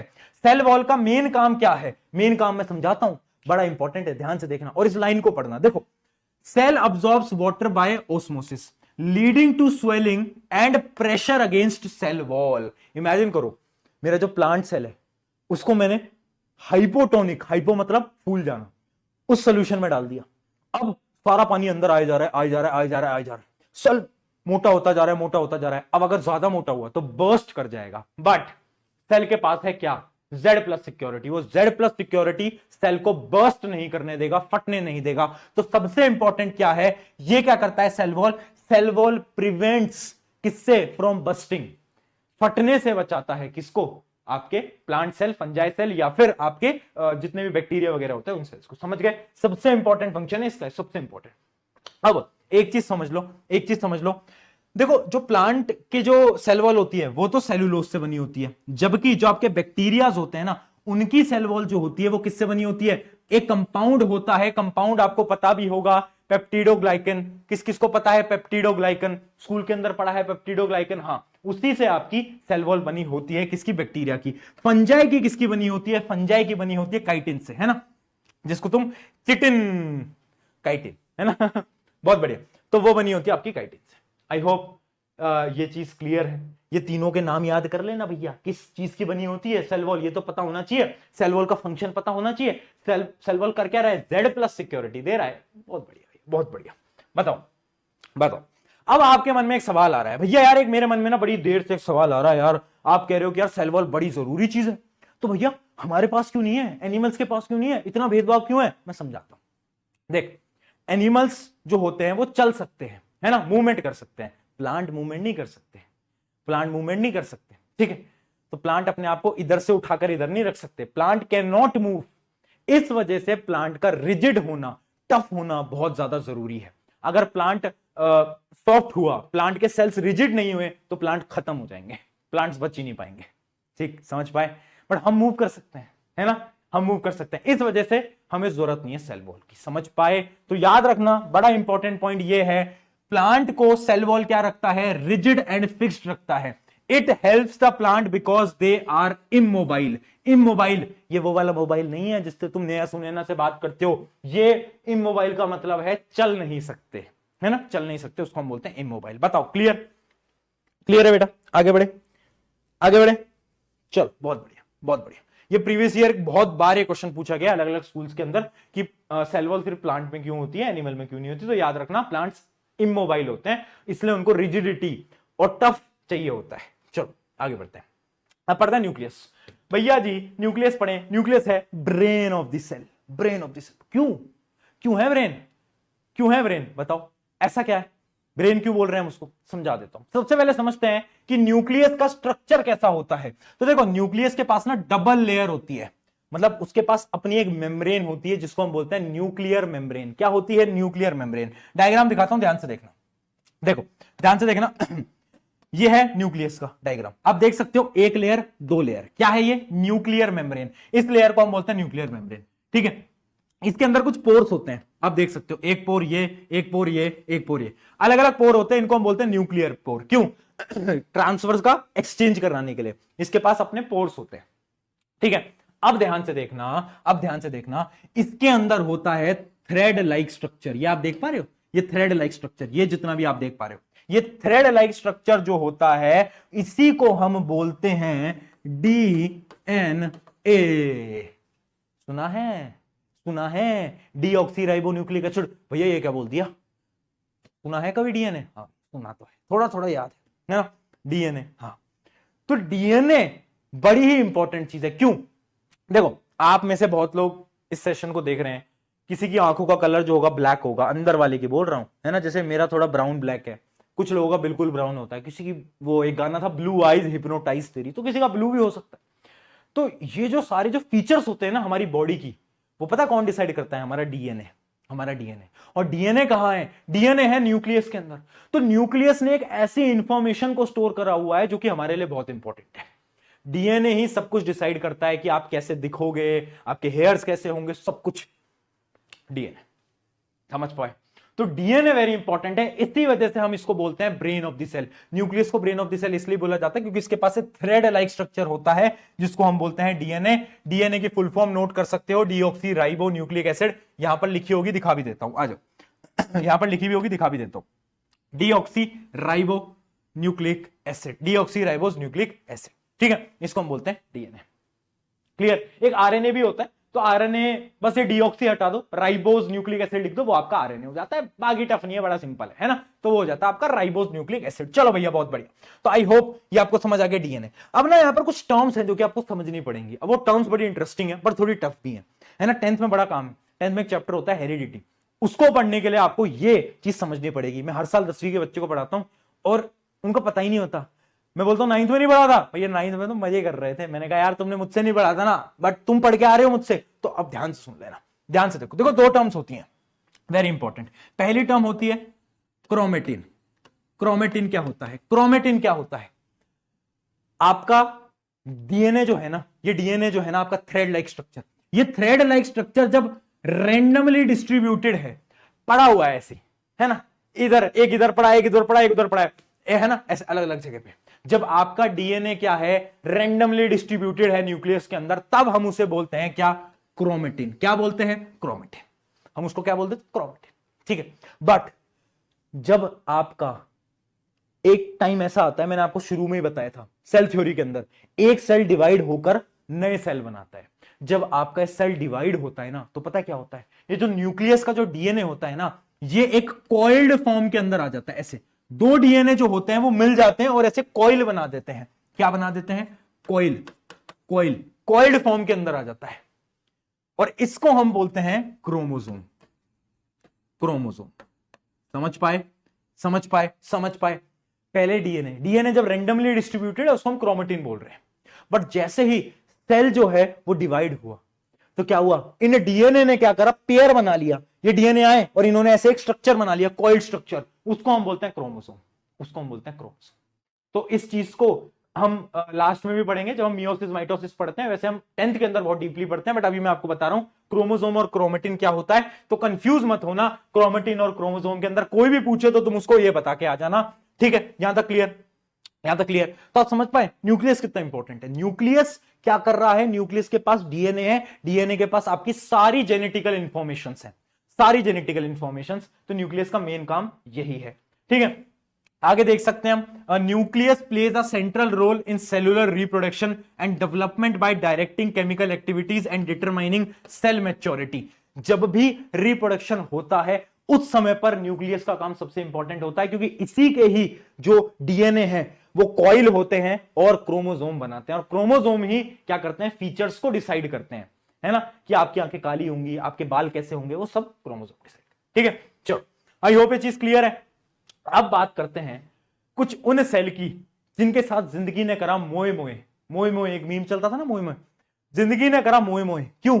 इन बेचारों को न्यूक्लियस ही नहीं दिया। बताओ, तुम बोलते हो भैया जिंदगी में हमारे दुख बहुत है, भैया वो रिप्लाई नहीं करता, रिप्लाई नहीं करती, आपको नहीं पता। मैं कह रहा हूं कुछ लोगों के पास न्यूक्लियस ही नहीं है। तुम बताओ, तुम्हारा दुख बड़ा, इनका है ना भाई? तो उनके दुख समझ लेते हैं, आ जाओ। देखो, दो टाइप के सेल होते हैं, एक होते हैं प्रोकैरियोटिक, एक होते हैं यूकैरियोटिक। प्रोकैरियोटिक, यूकैरियोटिक, ठीक है? प्रोकैरियोटिक वो सेल होते हैं जो कि छोटे सेल होते हैं, इनके पास इनका न्यूक्लियस वेल डिफाइंड नहीं होता, इनके पास न्यूक्लियस वेल डिफाइंड होता ही नहीं है, ठीक है? और यूकैरियोटिक होते हैं जो कि बड़े सेल होते हैं और वेल डिफाइंड न्यूक्लियस है, जैसे कि हमारे सेल कैसे? यूकैरियोटिक सेल होते हैं, है ना? एक चीज समझ लेना, एक चीज समझ लेना, इनका डिफरेंस बड़ा इंपॉर्टेंट है। इस डिफरेंस को एक बार स्टार मार्क कर लो, इस डिफरेंस को एक बार बेटा फटाफट से स्टार मार्क कर लो। आप देख सकते हो प्रोकैरियोटिक और यूकैरियोटिक दोनों का डिफरेंस इंपॉर्टेंट है। तो पहले तो हो गया साइज जो होता है स्मॉल होता है ना? Nuclear region in not well defined, well defined नहीं होता, बट न्यूक्लियर रीजन होता तो है, अच्छी तरीके से नहीं होता बट थोड़ा बहुत रीजन होता है। उसको हम क्या बोलते हैं? उसको हम बोलते हैं न्यूक्लियोइड। याद रखना, 1 मार्कर क्वेश्चन के अंदर ये आ जाएगा आपके पेपर के अंदर कि जो प्रोकैरियोटिक सेल होते हैं उसके अंदर जो न्यूक्लियस प्रेजेंट होता है उसको हम क्या बोलते हैं? उसको हम बोलते हैं न्यूक्लियोइड, ठीक है, इसके अंदर सिंगल क्रोमोसोम होते हैं, उसके अंदर डबल क्रोमोसोम होते हैं। उसके अलावा क्या है, cell membrane bounded and organelles are absent. देखो जितने भी ऑर्गेनेलीज होते हैं ना वो यूकैरियोटिक के अंदर एब्सेंट होते हैं, जो आगे आगे हम पढ़ेंगे, माइटोकॉन्ड्रिया वगैरह हम जो भी हम सब पढ़ेंगे वो सब इसमें प्रेजेंट नहीं होते। बट एक सेल ऑर्गेनेली है जो कि इसके पास है, उस सेल ऑर्गेनेली को हम बोलते हैं राइबोसोम। अभी डायग्राम दिखाऊंगा उससे समझ जाओगे, है ना। बाकी इसका डिफरेंस जो है यूकैरियोटिक का एकदम इससे उल्टा है ना। More than one chromosome present होते हैं, cell is well defined membrane, cell के पास एक मेम्ब्रेन होती है, उसके साथ साथ सारे ऑर्गेनेलीज प्रेजेंट होते हैं। अब सुन लो, अब सुन लो, अब एक डायग्राम दिखा रहा हूं, डायग्राम दिखा रहा हूं। अब देखो ये थोड़ा रफ डायग्राम है, ध्यान से समझना। ये डायग्राम है उन सेल्स का, जैसे कि बैक्टीरिया सेल्स की आप बात कर सकते हो, वो क्योंकि वो आपके प्रोकैरियोटिक के आते हैं, प्रोकैरियोटिक के अंदर जो बैक्टीरिया वगैरह होते हैं वही आते हैं, ठीक है। अब ध्यान से समझो, ये डायग्राम बड़ा इंपॉर्टेंट, ध्यान से समझना। देखो ये आपका प्रोकैरियोटिक सेल है, प्रोकैरियोटिक सेल के पास क्या क्या चीज है वो आप समझो। इसके अंदर सेल ऑर्गेनेली नहीं है, बस इसके पास है राइबोसोम्स। क्या है बेटा, राइबोसोम्स। इसके आप डॉट डॉट देख सकते हो, ये है राइबोसोम्स। उसके अलावा क्या है, उसके अलावा जो डीएनए है ना, डीएनए वो फैला हुआ है, डीएनए पड़ा हुआ है, यहां पर डीएनए पड़ा हुआ है ना। और उसी रीजन को हम क्या बोल देते हैं, उस रीजन को हम बोलते हैं न्यूक्लियोइड, है ना। उसी रीजन को हम बोल दे रहे हैं न्यूक्लियोइड। न्यूक्लियस नहीं है, डीएनए पड़ा हुआ है और उस रीजन को हम न्यूक्लियोइड बोल रहे हैं। और इसके पास होती है इसकी सेल वॉल, Z+ सिक्योरिटी। मैंने बताया था बैक्टीरिया के पास होती है Z+ सिक्योरिटी, याद रखेंगे। तो ये होता है सेल वॉल। उसके अलावा एक पीछे पूंछ सी देख सकते हो, इसको हम बोलते हैं क्या, फ्लैजेला। क्या बोलते हैं, फ्लैजेला। ये क्या काम आती है, ये मूवमेंट के काम आती है, सेल के मूवमेंट के काम आती है, ठीक है। तो ये डायग्राम वैसे पूछा नहीं जाता, बट कभी देखो स्कूल का एग्जाम है, स्कूल में कुछ भी पूछ सकते हैं टीचर, तो अगर आपको उन्होंने पढ़ाया है तो बिल्कुल पूछ सकते हैं, है ना। देखो पूछ सकते हैं कि बैक्टीरिया के सेल को ड्रॉ करके बताओ, तो आपको पता होना चाहिए उसके पास सेल वॉल होती है, अंदर राइबोसोम्स होते हैं, न्यूक्लियोइड होता है और फ्लैजेला होती है। अगर इतना बनाकर आते हो 1 नंबर नहीं कटेगा, शर्त है मेरी, ठीक है। और तुम मुझसे साइंस पढ़ रहे हो ना, तो एक लाइन यहां के अंदर डाल लो, एकदम भेजे के अंदर डाल लो। एक वो कहावत थी ना कि बाज क्या थी, कि चीते की चाल, बाज की नजर, और प्रशांत भैया की साइंस पे कभी संदेह नहीं करते, ठीक है। तो डरना नहीं है, जो पढ़ा रहा हूं दैट इज इनफ। चलो बहुत बढ़िया, है ना। तो बैक्टीरिया के सेल का इस प्रकार से आप डायग्राम बनाकर आ सकते हो। चलिए क्वेश्चन देखते हैं, क्वेश्चन का आंसर आप दोगे, फटाफट से मुझे बता दो चैट सेक्शन के अंदर।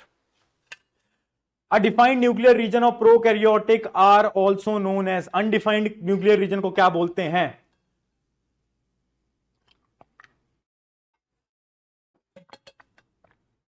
बहुत बढ़िया, न्यूक्लियर्स बोलते हैं भैया, और क्या बोलते हैं भाई। एक तो रद्दड़ रद्दड़ क्वेश्चन मत दिया करो, है ना। आप पढ़ा रहे हो इतना सिंपल सा क्वेश्चन, न्यूक्लियर बोलते हैं। चलो आगे बढ़ते हैं, है ना।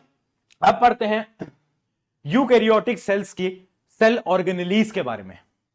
सेल ऑर्गेनेलीज के बारे में मैंने शुरू में बताया था, क्या बताया था, आउटर कवरिंग, बॉडीगार्ड। बॉडीगार्ड क्या है, plasma membrane, Z+ security, cell wall, brain of the cell, nucleus.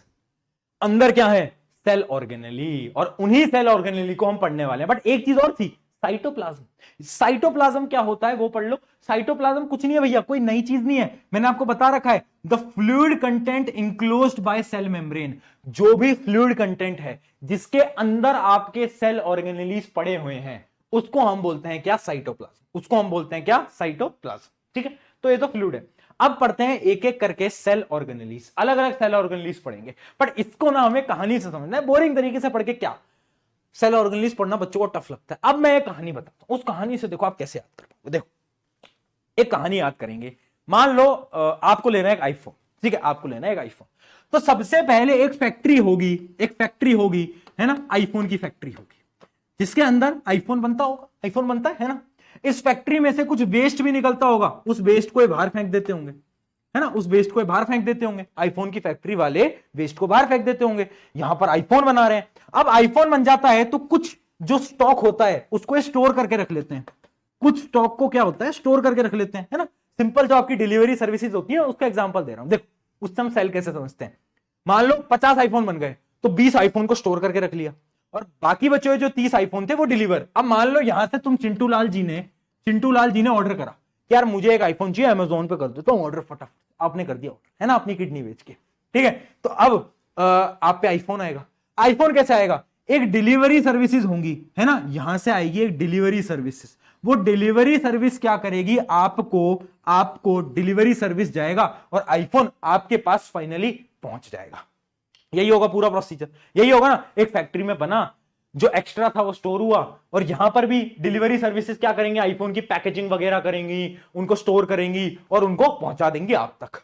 यही प्रोसीजर है ना पूरा। अब इसी प्रोसीजर से देखो सेल की ऑर्गेनेलीज हम समझते हैं कैसे, बड़ा इंपॉर्टेंट है ना, बड़ा इंपॉर्टेंट है। स्टोरी में दो कैरेक्टर्स और याद रखना, दो कैरेक्टर हैं, यहां पर दो गुंडे है ना, यहां पर दो गुंडे और खड़े थे है ना, जिन्होंने तुमसे तुम्हारा आईफोन खींच लिया। वो दो गुंडे कौन है वो भी हम स्टोरी में समझ लेंगे। चलो अब देखते हैं स्टोरी को सेल की कहानी में। सेल की कहानी में ये क्वेश्चन को बाद में देखते हैं है ना, वैसे इसका आंसर दे दो। The only cell organelle seen in prokaryotic कौन सा होता है, अभी बताया राइबोसोम। सिर्फ राइबोसोम प्रेजेंट होता है प्रोकैरियोटिक के अंदर, बता चुका हूं। चलिए चलिए तो अब हम स्टार्ट करते हैं फटाफट से, बट सबसे पहले काम करते हैं, ये राइबोसोम होता क्या, ये क्या बला है, इसको समझ लेते हैं। राइबोसोम, अब देखो राइबोसोम को हम बोलते हैं प्रोटीन फैक्ट्री। ये है प्रोटीन की फैक्ट्री, ठीक है, ये है प्रोटीन की फैक्ट्री। क्यों, क्योंकि ये एक ऐसा ऑर्गेनेली है जिसके पास मेम्ब्रेन नहीं होती। मैंने बताया था न्यूक्लियस के पास दो मेम्ब्रेन होती हैं, इस बेचारे के पास एक भी नहीं होती। तना है जिंदगी में, देखो बेचारे एक भी मेम्ब्रेन नहीं मिली। सैड फॉर राइबोसोम, चैट में स्पैम कर देंगे। चलो है ना, अब ये क्या बना रहा है, ये प्रोटीन बना देता है भैया, क्या बना देता है, प्रोटीन। और सबसे अच्छी बात है ये प्रोकैरियोटिक में भी होता है, यूकैरियोटिक में भी होता है ना। ये अकेला ऐसा ऑर्गेनेली है जो कि प्रोकैरियोटिक के अंदर मिलता है, बाकी कोई नहीं मिलता। काम क्या है, प्रोटीन। प्यार से क्या बोलते हैं, प्रोटीन फैक्ट्री, ठीक है, याद रखेंगे। कोई भी क्वेश्चन आ जाए, which organelle is called protein factory, ribosome, ठीक है। चलो राइबोसोम समझ लिया, अब वापस हमारी कहानी पे आते हैं। कहानी में डिस्टर्बेंस हो रही है यार, कहानी समझनी पड़ेगी पहले। चलिए शुरुआत करते हैं एंडोप्लाज्मिक रेटिकुलम से। कैसा इटालियन सा नाम नहीं है ना, कैसे कैसे नाम है अपने, अपने नाम देखो, रमेश, सुरेश, रोहित, चिंटू, मिंटू, सोनू, ये सारे नाम होते हैं। और ये देखो एंडोप्लाज्मिक, आसान नाम रख लेते हैं बट ठीक है, एंडोप्लाज्मिक रेटिकुलम। अब देखना एंडोप्लाज्मिक रेटिकुलम क्या है, मैंने आपको बताया ना, एक फैक्ट्री में आपका आईफोन बन रहा है, तो वो जो फैक्ट्री है वो है एंडोप्लाज्मिक रेटिकुलम। यहीं पर ही सेल के लिए जितनी भी चीजें रिक्वायर्ड हैं वो सब बनेंगी। तो फैक्ट्री क्या है, एंडोप्लाज्मिक रेटिकुलम। तो देखते हैं, endoplasmic reticulum forms a network membrane, bond tubes and sheets within a cell. ये ट्यूब्स बनाता है और बहुत सारी शीट्स बनाता है। दो टाइप के एंडोप्लाज्मिक रेटिकुलम होते हैं, डबल स्टार मार्क कर लो, क्वेश्चन बार बार पूछा जाता है। Difference between rough endoplasmic reticulum and smooth endoplasmic reticulum, double star mark कर लेंगे, ठीक है। बार बार एक क्वेश्चन आता है भैया स्मूथ और रफ ये क्या है, ये क्या है दोनों, मैं बता देता हूं। एंडोप्लाज्मिक रेटिकुलम जिसके ऊपर, जिसके सरफेस पे राइबोसोम प्रेजेंट्स हैं, राइबोसोम, जहां पर राइबोसोम्स हैं उसको हम बोलते हैं रफ, जहां पर राइबोसोम नहीं है उसको हम बोलते हैं स्मूथ। अब एक बात बता मुझे, अगर राइबोसोम्स हैं तो भैया राइबोसोम्स क्या करेंगे, हवन करेंगे, नहीं भाई प्रोटीन बनाएंगे, प्रोटीन बनाएंगे।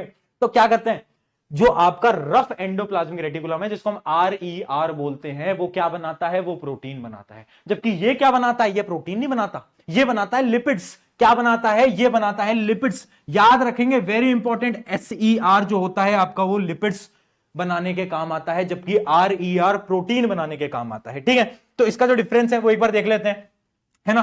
Appears rough due to ribosomes, इसमें राइबोसोम होते हैं, वहां पर राइबोसोम नहीं प्रेजेंट होते। राइबोसोम सिंथेसिस प्रोटीन, जबकि स्मूथ जो होता है वो क्या बनाता है, लिपिड्स बनाता है। अगली चीज क्या है, not involve in lipid production, ये लिपिड प्रोडक्शन में इन्वॉल्व नहीं होता है ना, जबकि वो लिपिड आपका बना रहा होता है, वो प्रोटीन नहीं बनाता।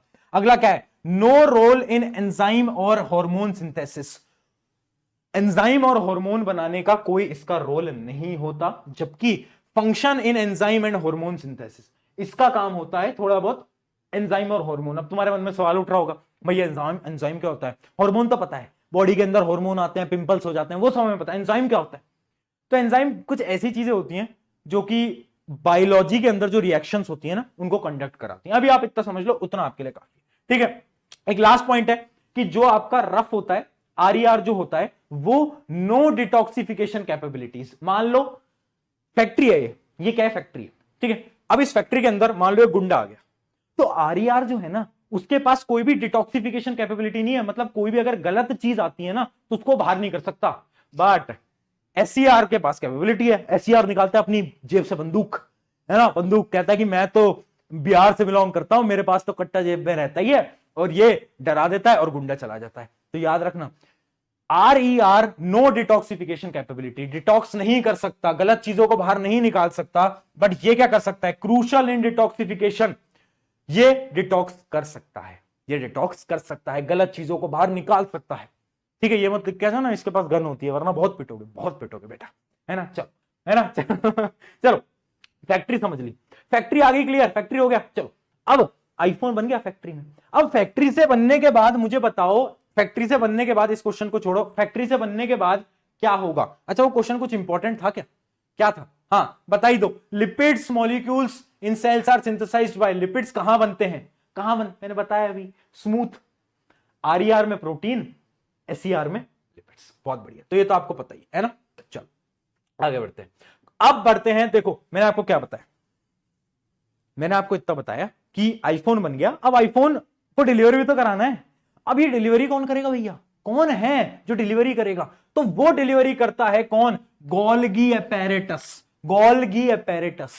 तो गोल्गी एपेरेटस, जैसे अमेजोन वाले क्या करते हैं, पैकेट लेते हैं, उसकी पैकेजिंग करते हैं, उसको मॉडिफिकेशन करते हैं और वो आपके घर तक डिलीवर करते हैं, वो सारा काम करता है गोल्गी एपेरेटस। ठीक है ना, याद रहेगा नाम, गोल्गी एपेरेटस। तो गोल्गी एपेरेटस का मतलब named after discover of Camillo Golgi, ये अपना बेचारा कैमिलो गोल्गी जी था जिसके नाम पे इसका नाम ही रख दिया, बहुत बढ़िया, है ना। अगली चीज क्या है, इसकी शेप कैसे होती है, आपको इसका थोड़ा सा अंदाजा लगाता हूं। देखो, ये आप डायग्राम देख सकते हो, parallel sheets, parallel sheets, parallel sheets, parallel sheets. तो इसका मतलब है गोल्गी एपेरेटस ना पैरेलल शीट्स होती हैं, ऐसे ऐसे ऐसे ऐसे ऐसे ऐसे, समझ पाए। ये है diagram of Golgi apparatus, paper में नहीं पूछा जाता, इतनी टेंशन नहीं लेनी। इसका मेन काम क्या है, इसका मेन काम जो है ना वो है फेलिसिटेट्स पैकेजिंग एंड ट्रांसपोर्ट। जितना भी आपका पैकेजिंग है, मॉडिफिकेशन है, ट्रांसपोर्ट है, सब ये करेगा, सब ये करेगा। प्रोटीन को इधर से उधर पहुंचाना है, कौन पहुंचाएगा, फोन मिला दो, बोल दो, वो गोल्गी एपेरेटस जी को कॉल करिए, हम नहीं कर पाएंगे। फैक्ट्री का काम था बनाना, उसने बना दिया एंडोप्लाज्मिक रेटिकुलम ने। अब आगे का काम किसका भैया, आगे का काम गोल्गी एपेरेटस का, वही चेक करेगा, वही पैकेज करेगा, वही मॉडिफाई करेगा और वही घर पे जाकर डिलीवर कराएगा। तो याद रखना, performs function such as storage, modification, packaging of products in vesicles, ये इसका मेन काम होता है। ठीक है। ये इसका, अब इसका ना एक काम और होता है, ये ना ध्यान से देखना, plays are role in formation of lysosomes. Note कर लो, बार बार क्वेश्चन पूछा जाता है, बार बार क्वेश्चन पूछा जाता है, कौन सा ऐसा ऑर्गेनेली है जो कि लाइसोसोम के फॉर्मेशन में काम आता है। तुम्हारे मन में अभी बहुत सारे सवाल चल रहे होंगे, भैया वे लाइसोसोम क्या है, नहीं आप यार कितना बोलोगे, मैं कह रहा हूं सुन मेरी बात, डरे मत, कहानी के भरोसे चलता रहे, तू कहानी के भरोसे चलेगा याद हो जाएगा। लाइसोसोम क्या होता है वो समझते हैं, चलो आ जाओ। लाइसोसोम क्या होता है सबसे पहले वो समझते हैं। लाइसोसोम क्या होता है, एक चीज याद रखना, गोल्गी एपेरेटस जो होता है वो लाइसोसोम के फॉर्मेशन के काम आ रहा है। लाइसोसोम क्या होता है, देखो फैक्ट्री थी, फैक्ट्री ने आईफोन बनाया, किसने बनाया, एंडोप्लाज्मिक रेटिकुलम ने, गोल्गी एपेरेटस ने तुम्हारे घर तक डिलीवर कर दिया। मैंने आपको बताया था कुछ वेस्ट प्रोडक्ट होंगे जो कि बच जाएंगे, कुछ वेस्ट प्रोडक्ट होंगे जो कि बच जाएंगे। अब उन वेस्ट प्रोडक्ट को कंपनी बाहर भी तो फेंकती है, आईफोन बना रही है तो वेस्ट प्रोडक्ट तो आएगा ही। अब वो जो वेस्ट प्रोडक्ट है, उन वेस्ट प्रोडक्ट को कंपनी बाहर फेंकती है और सेल के अंदर जितना भी वेस्ट मटेरियल होता है उसको डिकंपोज कौन करता है, डिकंपोज करते हैं लाइसोसोम्स। इसको हम बोलते हैं सुसाइड बैग्स। क्या बोलते हैं, सुसाइड बैग्स। ठीक है, ये होते हैं सुसाइड बैग्स। ऐसा क्या है, लाइसोसोम में कुछ अलग है, हाँ बिल्कुल अलग है। देख लो क्या अलग है, देखो लाइसोसोम्स के पास होते हैं कुछ डाइजेस्टिव एंजाइम्स। क्या होते हैं, डाइजेस्टिव एंजाइम। जैसे ही कुछ वेस्ट पार्टिकल आया, लाइसोसोम ने देखा, लाइसोसोम ने बोला डाइजेस्टिव एंजाइम्स जाओ और उसको खा लो, वो खा लेते हैं और सब कुछ गायब हो जाता है। तो जितना भी वेस्ट पार्टिकल है उसको डिकंपोज कर देता है कौन, लाइसोसोम्स। तो याद रखना, लाइसोसोम्स के पास डाइजेस्टिव एंजाइम्स होते हैं जिसकी मदद से वो सब कुछ डाइजेस्ट कर लेता है। एक चीज याद रखना, एक चीज याद रखना, ये किसकी मदद से बन रहे हैं लाइसोसोम, किसकी मदद से बन रहे हैं, गोल्गी एपेरेटस की। याद रखना, ये पॉइंट बड़ा इंपॉर्टेंट है। ठीक है, अब एक सवाल आता है कि इसको हम सुसाइडल बैग्स क्यों बोल रहे हैं, वाई वी आर, इसको हम क्या बोल रहे हैं, सुसाइडल बैग्स, क्यों क्यों वाई, सोचो मैं बताता हूं। कभी कभार क्या होता है, सेल के अंदर ना कुछ इंप्योरिटीज आ जाती है, सेल के अंदर कुछ गलत हो रहा होता है। जैसे ही लाइसोसोम को पता चलता है कि और भाई कुछ तो गलत है, तो लाइसोसोम क्या करता है, पूरे सेल के ऊपर डाइजेस्टिव एंजाइम थ्रो कर देता है और पूरा सेल डिस्ट्रॉय हो जाता है, खत्म हो जाता है। समझ रहे हो, लाइसोसोम, लाइसोसोम क्या कर रहा है, जितना भी वेस्ट है या फिर कभी कभार तो पूरे के पूरे सेल को ही डाइजेस्ट कर जाता है। तो याद रखना, termed suicidal bag as they may burst during cellular disturbance leading self digestion। जब भी सेलुलर डिस्टर्बेंस होगा, सेलुलर डिस्टर्बेंस मतलब सेल के अंदर कुछ गलत होगा, जब भी कुछ गलत होगा तो सलमान खान नहीं आएगा बचाने के लिए, बचाने के लिए आता है लाइजोम। लाइजोम देखता है गलत हो रहा है, चलो भैया उड़ा दो सबको, तो ये उड़ा देता है। याद रखेंगे, सबसे इंपॉर्टेंट काम इसका है। ठीक है ठीक है, चल, है ना, एकदम क्लियर, एकदम क्लियर। तो जितने भी डाइजेशन वगैरह हैं वो कौन करेगा, वो आपका करेगा लाइसोसोम। चलो यहां तक कहानी क्लियर। किसी को कोई समस्या यहां तक की कहानी में, कोई प्रॉब्लम, कोई समस्या है तो फटाफट से बता दो, है ना। चलो 1 मिनट पानी पी लो। एक तो लेक्चर लेके डेली इतने लेक्चर लेता हूं, गले में दर्द हो जाता है।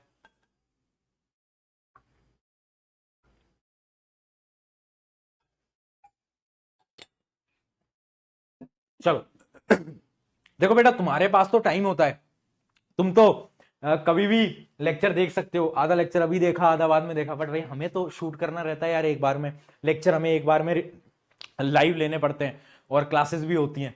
तो मतलब आप मान लो कि दिन में 5-5, 6-6 घंटे लेक्चर होते हैं, तो थोड़ा हो जाता है गले में। चलिए कोई बात नहीं, अब कहानी में वापस आते हैं।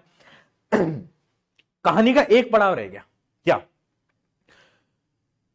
बना? एंडोप्लाज्मिक रेटिकुलम में गोल्गी एपेट्रस ने तुम्हारे घर तक भिजवा दिया, वेस्ट प्रोडक्ट लाइसोसोम। अब एक चीज और थी कि जो एक्स्ट्रा आईफोन्स थे ना, उन एक्स्ट्रा आईफोन को कहीं पर स्टोर भी तो करना पड़ेगा। एक्स्ट्रा जो सेल के पास कुछ भी मटेरियल बनता है, उस मटेरियल को कहीं स्टोर भी तो करना पड़ेगा। तो वो स्टोर कहां होगा? वैक्यूल्स के अंदर। कहां पर? वैक्यूल्स के अंदर। इसलिए वैक्यूल्स को बोलते हैं स्टोरेज सैक। क्या बोलते हैं बेटा? Storage sac. एक पॉइंट याद रखना, वैक्यूल्स की जो लेयर होती है ना, वैक्यूल के पास अपनी एक मेम्ब्रेन होती है, और जो मेम्ब्रेन होती है ना, जैसे आप देख सकते हो ये वैक्यूल है, इसके पास जो मेम्ब्रेन है ना, वो पता है, ये जो आउटर मेम्ब्रेन होती है, इसको हम बोलते हैं क्या? टोनोप्लास्ट। क्या बोलते हैं बेटा? टोनोप्लास्ट। तो वैक्यूल की जो बाहर वाली मेम्ब्रेन होती है क्या है? टोनोप्लास्ट। ठीक है, चलो अब देखना, एक चीज समझना, जो वैक्यूल होता है ना, प्लांट के अंदर तो बहुत छोटा, मतलब प्लांट के अंदर बहुत बड़ा होता है, एनिमल के अंदर बहुत छोटा होता है। प्लांट के अंदर वैक्यूल का साइज बहुत बड़ा होता है, मतलब सेल के 80-90%, मतलब एक सेल है उसकी 80-90% स्पेस सिर्फ और सिर्फ वैक्यूल लेता है, जबकि प्लांट के अंदर वैक्यूल बहुत छोटा होता है। इस बात को याद रखेंगे।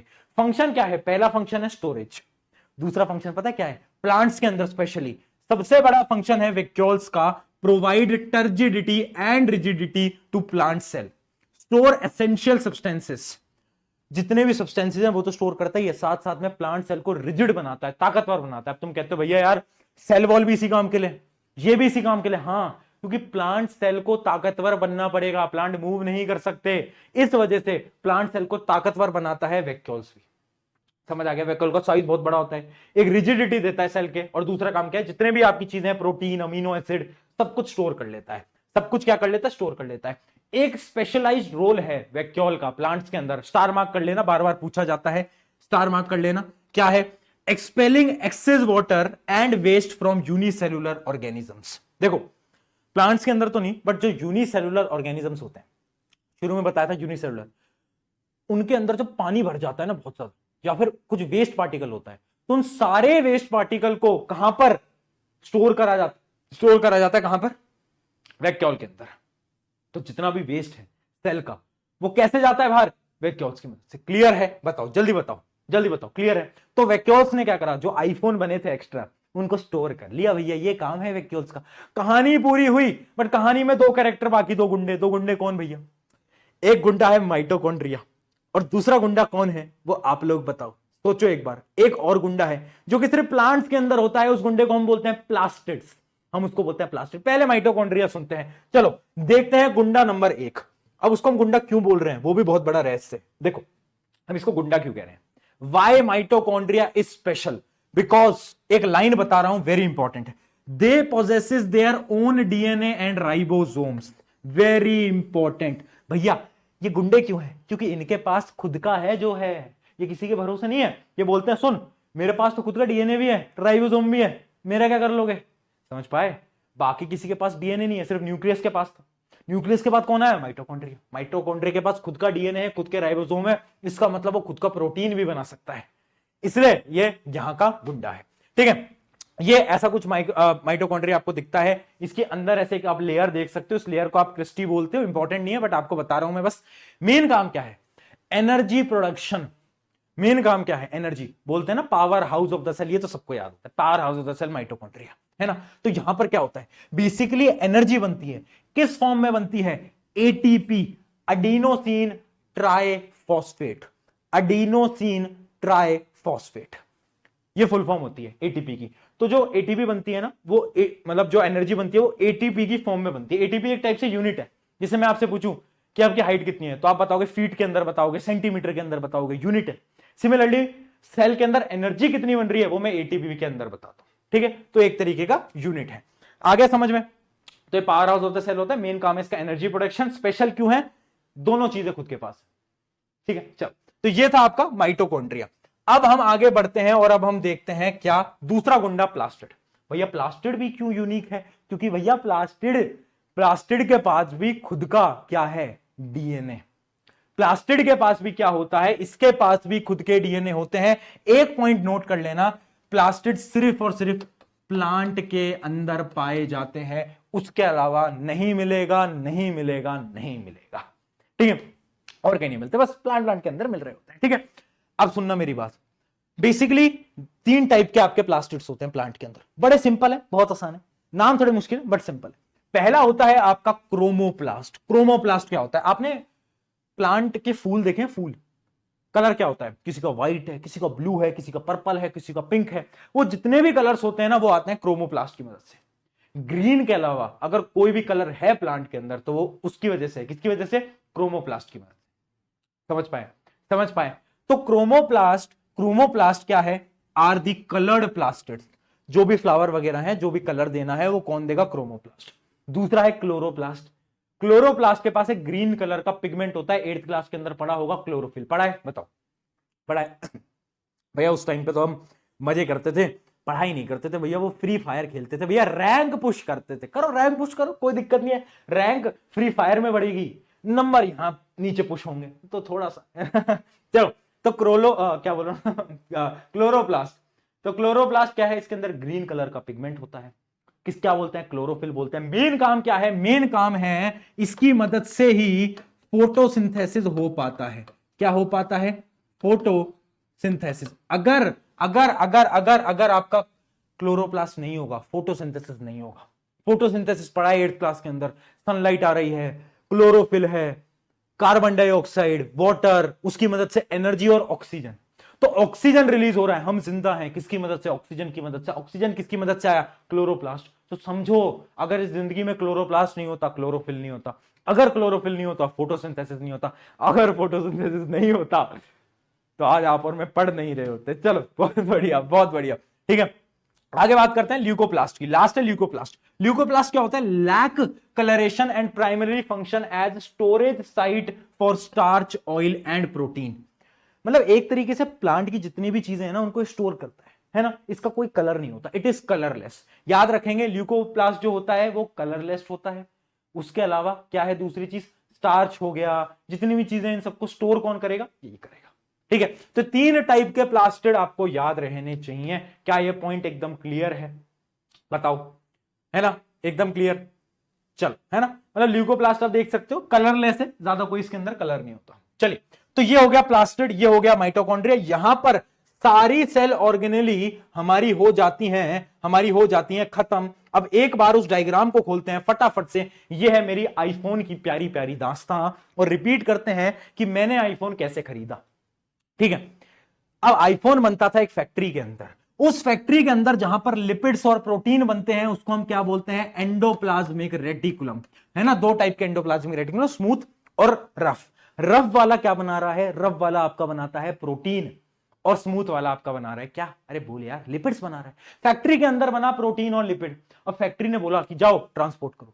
ट्रांसपोर्ट तुम्हारे घर तक कौन पहुंचाएगा? सारी जगह कौन पहुंचाएगा? बताओ, जल्दी बताओ, सारी जगह कौन पहुंचाएगा? कौन है मैसेंजर जो कि हर एक चीज को यहां से यहां तक लेके जाएगा? वो है गोल्गी एपेरेटस। गोल्गी एपेरेटस क्या करता है? स्टोर करता है, पैकेज करता है, मॉडिफाई करता है, डिलीवर करता है, डिलीवरी एजेंट, ठीक है। एक और काम है गोल्गी एपेरेटस का, क्या? लाइजोसोम्स को बनाना, लाइजोसोम की फॉर्मेशन में मदद करना। अब भैया लाइजोसोम क्या है? अब देखो, आईफोन की फैक्ट्री में से वेस्ट निकला था।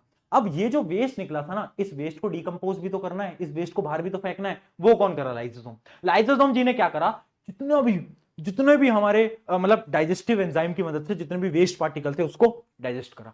सुसाइड बैग बोलते हैं, क्यों बोलते हैं? इसलिए बोलते हैं कभी कभार अगर कोई डिस्टर्बेंस है सेल के अंदर तो इस सेल को ही खत्म कर देता है, सेल को ही बर्स्ट कर देता है। ठीक है, यहां तक क्लियर? अब एक्स्ट्रा आईफोन बने थे तो उन्हें स्टोर भी करना है। स्टोर कहां पर करा है बता दो, स्टोर कहां पर करा है ना? स्टोरेज का फटाफट से याद करके बताओ, जल्दी जल्दी चैट के अंदर बता दो। अगली चीज, दो गुंडे थे, मैंने आपको बताया था, एक कौन था बोलो, एक कौन था? एक था मेरा माइटोकॉन्ड्रिया। माइटोकॉन्ड्रिया क्या कर रहा है?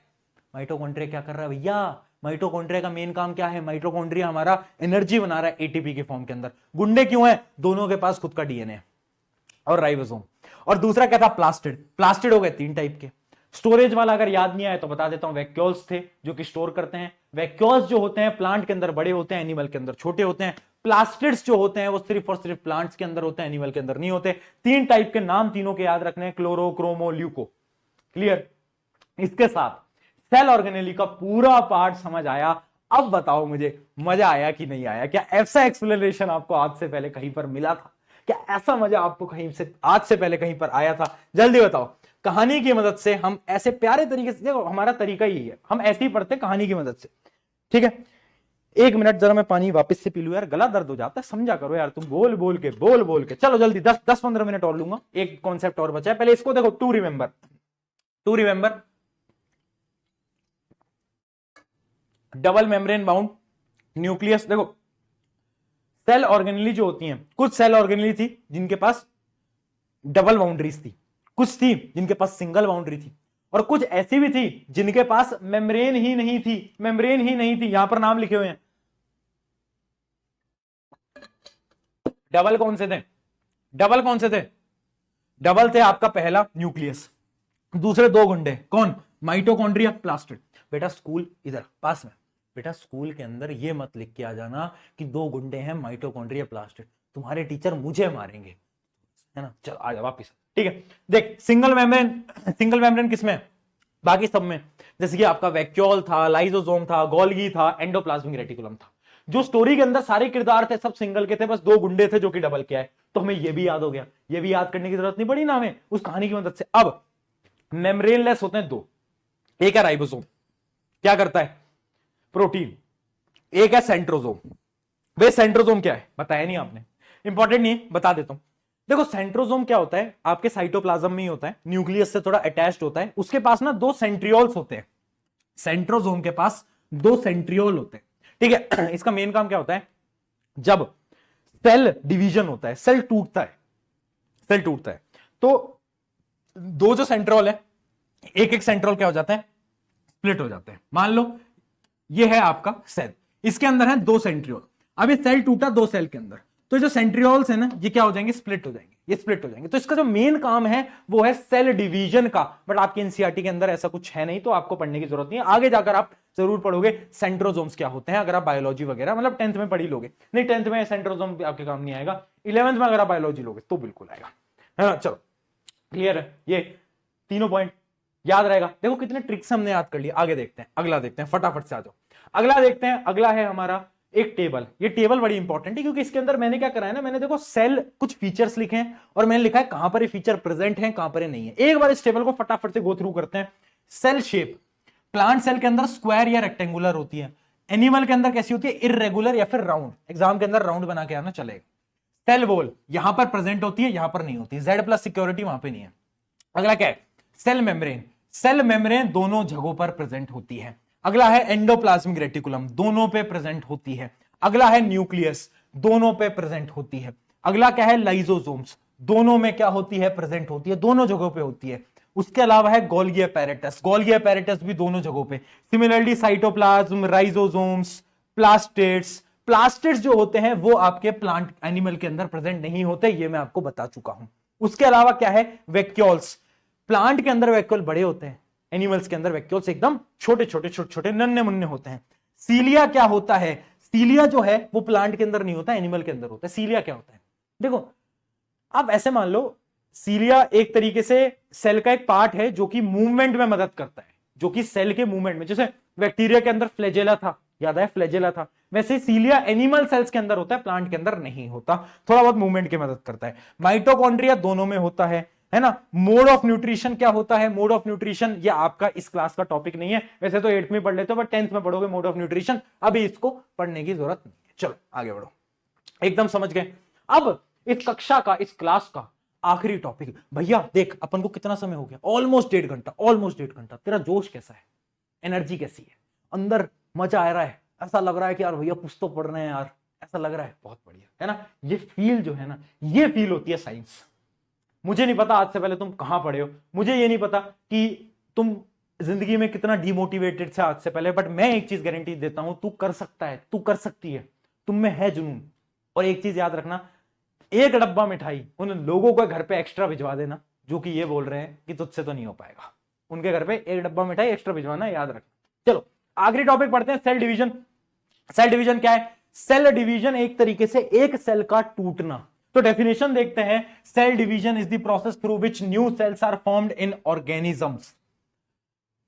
न्यू सेल्स जो है वो बनते हैं एक सेल से, है ना। अब देखो कुछ टर्म्स हैं जो आप समझ लो। पहला जो सेल होता है, मान लो एक सेल है, उसको हम पहले बोलते हैं पेरेंट सेल। क्या बोलते हैं, पेरेंट सेल। और जब भी पेरेंट सेल टूटता है तो जो भी सेल बनते हैं, मान लो 2 बन रहे हैं, 4 बन रहे हैं, 10 बन रहे हैं, उनको हम बोलते हैं क्या, डॉटर सेल।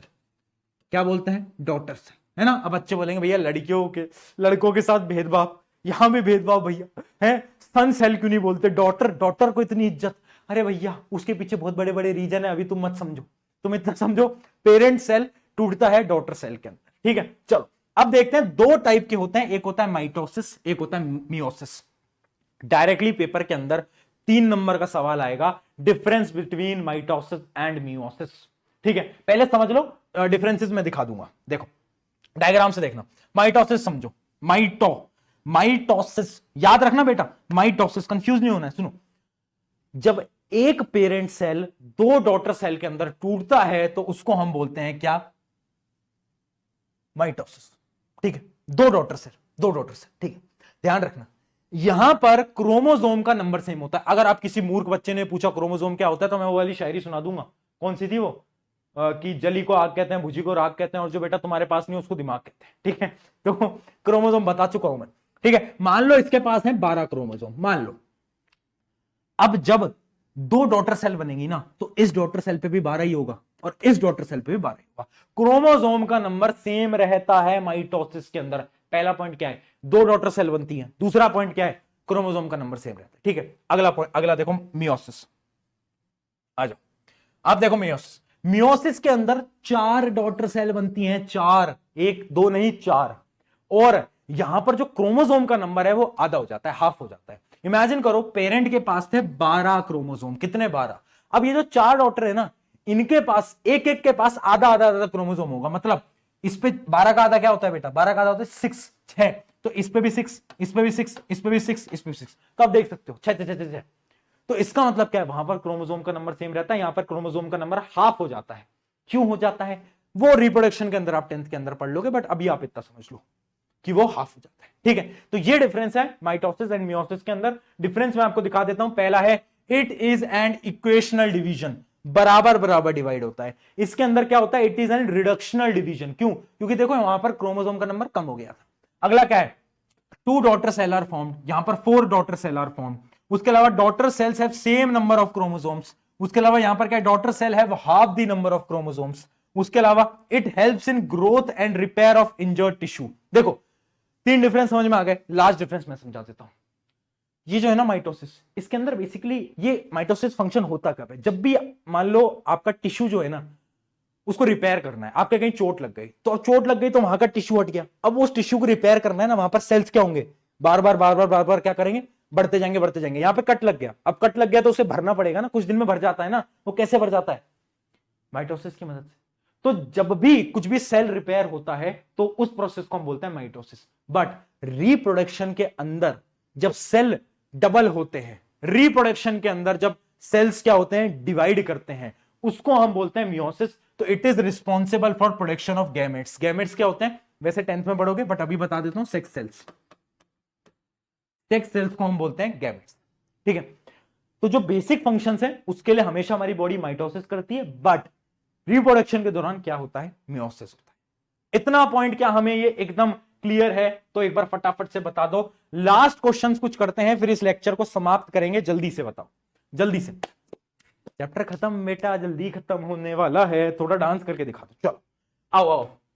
पीवाईक्यू, एक पीवाईक्यू देखते हैं, बड़ा इंपॉर्टेंट, बड़ा ही अच्छा है। एक बार अपनी आंखें जरा ऐसे खोल लो, ऐसे खोल लो एक बार, इंपॉर्टेंट है, ठीक है। Dry apricots are left for some time in pure water and later transferred to sugar solution. बताओ क्या होगा, क्या होगा, सोचो। मैं पानी पीता हूं, तुम सोचो।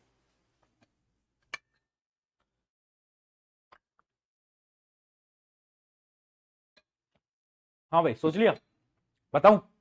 देख, एप्रिकॉट क्या होता है, अखरोट। अब मान लेगा अखरोट है, उनको मैंने क्या करा है, पानी में डाल दिया है।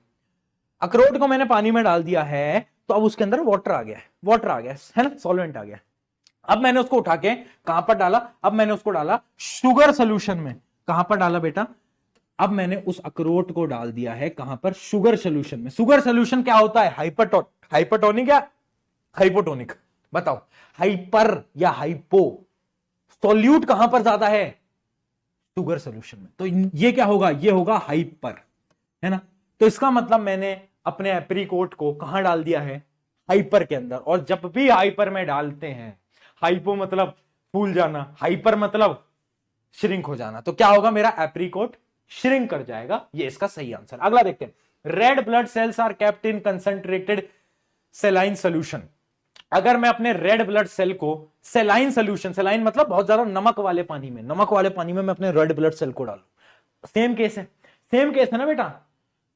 ये क्या है, हाइपरटोनिक सोल्यूशन। हाइपरटोनिक सोल्यूशन के अंदर मैं अपने रेड ब्लड सेल को डाल रहा हूं, तो ऑब्वियस सी बात है श्रिंक कर जाएगा। इसका आंसर भी क्या है, श्रिंक।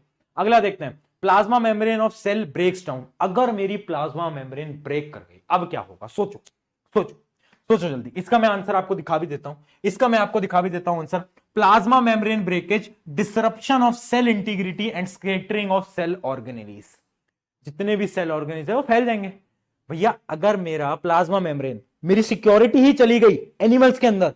देखो प्लांट्स के अंदर ऐसा नहीं होगा, अगर ये क्वेश्चन होता फॉर प्लांट्स ऐसा कुछ नहीं होगा। क्यों, क्योंकि प्लांट्स के पास तो Z+ सिक्योरिटी है ना, हमारे पास तो केवल गार्ड्स हैं। तो उन गार्ड्स, अगर वो गार्ड्स चले जाएंगे तो क्या हो जाएगा, सेल ऑर्गेनेलीज फैल जाएंगी, फैल जाएंगी। ठीक है, चलो अगले क्वेश्चन की तरफ बढ़ते हैं। अगला क्या है, एक लीव है, Rhoeo leave are boiled in water. बड़ा इंपॉर्टेंट है, इस क्वेश्चन को स्टार मार्क करो, इस क्वेश्चन को बेटा स्टार मार्क करो। Rhoeo leaves are boiled in water first and then drop of sugar syrup is put on it. बहुत बढ़िया, देखना इमेजिन करो, एक लीव है ना, एक पत्ती बनाते हैं, एक पत्ती, वाह भाई वाह क्या पत्ती बनाई, इतनी गंदी पत्ती। चलो कोई नहीं, इसको मैंने बॉईल कर दिया, मान लो उसको मैंने रखा, मैंने बॉईल कर दिया। अब मैंने इसके ऊपर क्या डाला है, सोल्यूशन डाला, किसका, शुगर का। ठीक है, शुगर का सोल्यूशन डाल दिया। अब क्या कुछ होगा, तुम बोलोगे भैया बिल्कुल होगा, बिल्कुल होगा भैया, इसके अंदर भी तो वो होना चाहिए कि पानी जो है वो बाहर आ जाए, एक्सोऑस्मोसिस होना चाहिए, श्रिंक करना चाहिए। बट श्रिंक नहीं करेगी, क्यों, क्योंकि पहले मैंने इसको पानी के अंदर गर्म करा। जब भी मैं किसी प्लांट को, लीव को हीट करता हूं पानी के अंदर, तो क्या हो जाते हैं, उसके जो सेल्स होते हैं, यहां पर जो सेल्स हैं, वो सेल्स क्या कर जाते हैं, डेड हो जाते हैं, डेड हो जा। अब सेल मर गए बेचारे, अब उसको चाहे तुम अपने शुगर सोल्यूशन के अंदर डालो, चाहे सॉल्ट के अंदर डालो, क्या कोई एक्सोऑस्मोसिस या एंडोऑस्मोसिस होगा, नहीं होगा। अरे भाई बेचारा वो मर गया, अब क्या पानी अंदर बाहर होगा, नहीं होगा। तो क्योंकि हमने पहले ही बॉईल कर दिया, इस वजह से कुछ नहीं होगा, कुछ नहीं होगा इसके अंदर।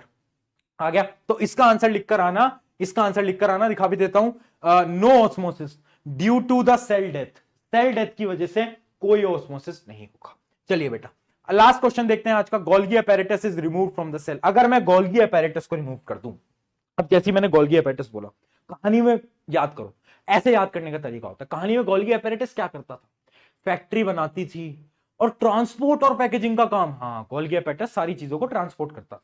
तो अगर गोल्गी अपैरेटस को मैं हटा दूं तो क्या होगा, जल्दी बताओ, जल्दी बताओ क्या होगा, impaired protein processing, storage and secretion. मतलब हर जगह प्रॉब्लम आएगी, हर जगह प्रॉब्लम आएगी। एक तो बेचारा गोल्गी अपैरेटस सारी चीजों को स्टोर करता था, ट्रांसफर करता था, डिलीवर करता था, तो जितनी भी चेन थी वो सारी चेन ब्रेक हो जाएगी और आईफोन आपके घर तक आ ही नहीं पाएगा। तो जितने भी सब्सटेंसेस हैं प्रोटीन वगैरह के, वो सारे आ ही नहीं पाएंगे सेल ऑर्गेनेलीज के पास तक। समझ पाए। और अगर गोल्गी अपैरेटस नहीं होगा तो लाइसोसोम भी नहीं बन पाएगा, है ना, लाइसोसोम भी नहीं बन पाएगा। ठीक है, चलो आई होप ए क्लियर। बताओ जल्दी बताओ फटाफट, जल्दी बताओ फटाफट। अरे क्या बात है, be power house of your cell, ये बोल रहा है बेचारा प्यारा प्यारा माइटोकॉन्ड्रिया। माइटोकॉन्ड्रिया बोल रहा है यार अपनी जिंदगी के खुद पावर हाउस बनो, है ना। कब तक बोलते रहोगे power house of the cell is mitochondria, अपनी जिंदगी के खुद पावर हाउस बनो, तब है कुछ बात। तो ऐसा प्यार से मैं नहीं बोल रहा हूं, माइटोकॉन्ड्रिया जी बोल रहे हैं, तो माइटोकॉन्ड्रिया जी की इज्जत रख लेना, माइटोकॉन्ड्रिया जी की थोड़ी बहुत इज्जत रख लेना और ये बात मान लेना, खुद की जिंदगी का खुद पावर हाउस बन लेना। और यहां पर ही हमारा जो पहला चैप्टर है fundamental unit of life cell खत्म होता है, समाप्त होता है। अब मेरी आपसे एक दो रिक्वेस्ट है, सुन लेना, बस सुन लेना, है ना, करो ना करो आपकी इच्छा है। इसके नोट्स मिल जाएंगे, ये जो नोट्स हैं इन नोट्स को आपकी जो फेयर कॉपी है उसमें उतार लेना, ठीक है। और एक बार और स्टोरी के फॉर्म में याद करना, जैसे ही याद करोगे मैं गारंटी से बोलता हूं आपके दिमाग से नहीं निकलेगा। दूसरा काम, आप मुझे इंस्टाग्राम पर आकर जरूर बताना कि आपको इंस्टाग्राम आईडी में डिस्क्रिप्शन में दूंगा, आपको ये लेक्चर कैसा लगा। कुछ भी चीज आपको लगे जो मैं इंप्रूव करूं, आपको लग रहा है कि प्रशांत भाई ये और हो जाता तो मजा आ जाता, ऐसा कुछ है तो आप प्लीज बताना। आपको अगर लेक्चर अच्छा लगा है तो स्टोरीज लगा के टैग करना, अपने दोस्तों को बताना कि यार जिस घड़ी का इंतजार था वो आ चुकी है, प्रशांत भैया ने साइंस पढ़ाना शुरू कर दिया है। और इसी, अगर आप बाद में देख रहे हो इस वीडियो को, तो इसी जो अपना चैनल है इसी के ऊपर बाकी लेक्चर्स भी, प्लेलिस्ट बनेगी क्लास साइंस की, उसके ऊपर आपको सारे लेक्चर मिल रहे होंगे। तो जैसे कि आपके 10वीं वाले बोलते हैं, वो लाइन अब आप भी बोलोगे, वाई टू फियर व्हेन प्रशांत भैया is here. On this note, शुक्रिया एवरीवन, मिलते हैं नेक्स्ट लेक्चर की तरफ। जब तक के लिए याद रखना, आप अपनी जिंदगी के पावर हाउस हो और खुद की जिंदगी आप खुद ही बदल सकते हो। टेक केयर, बाय बाय, चलो बाय बाय बाय।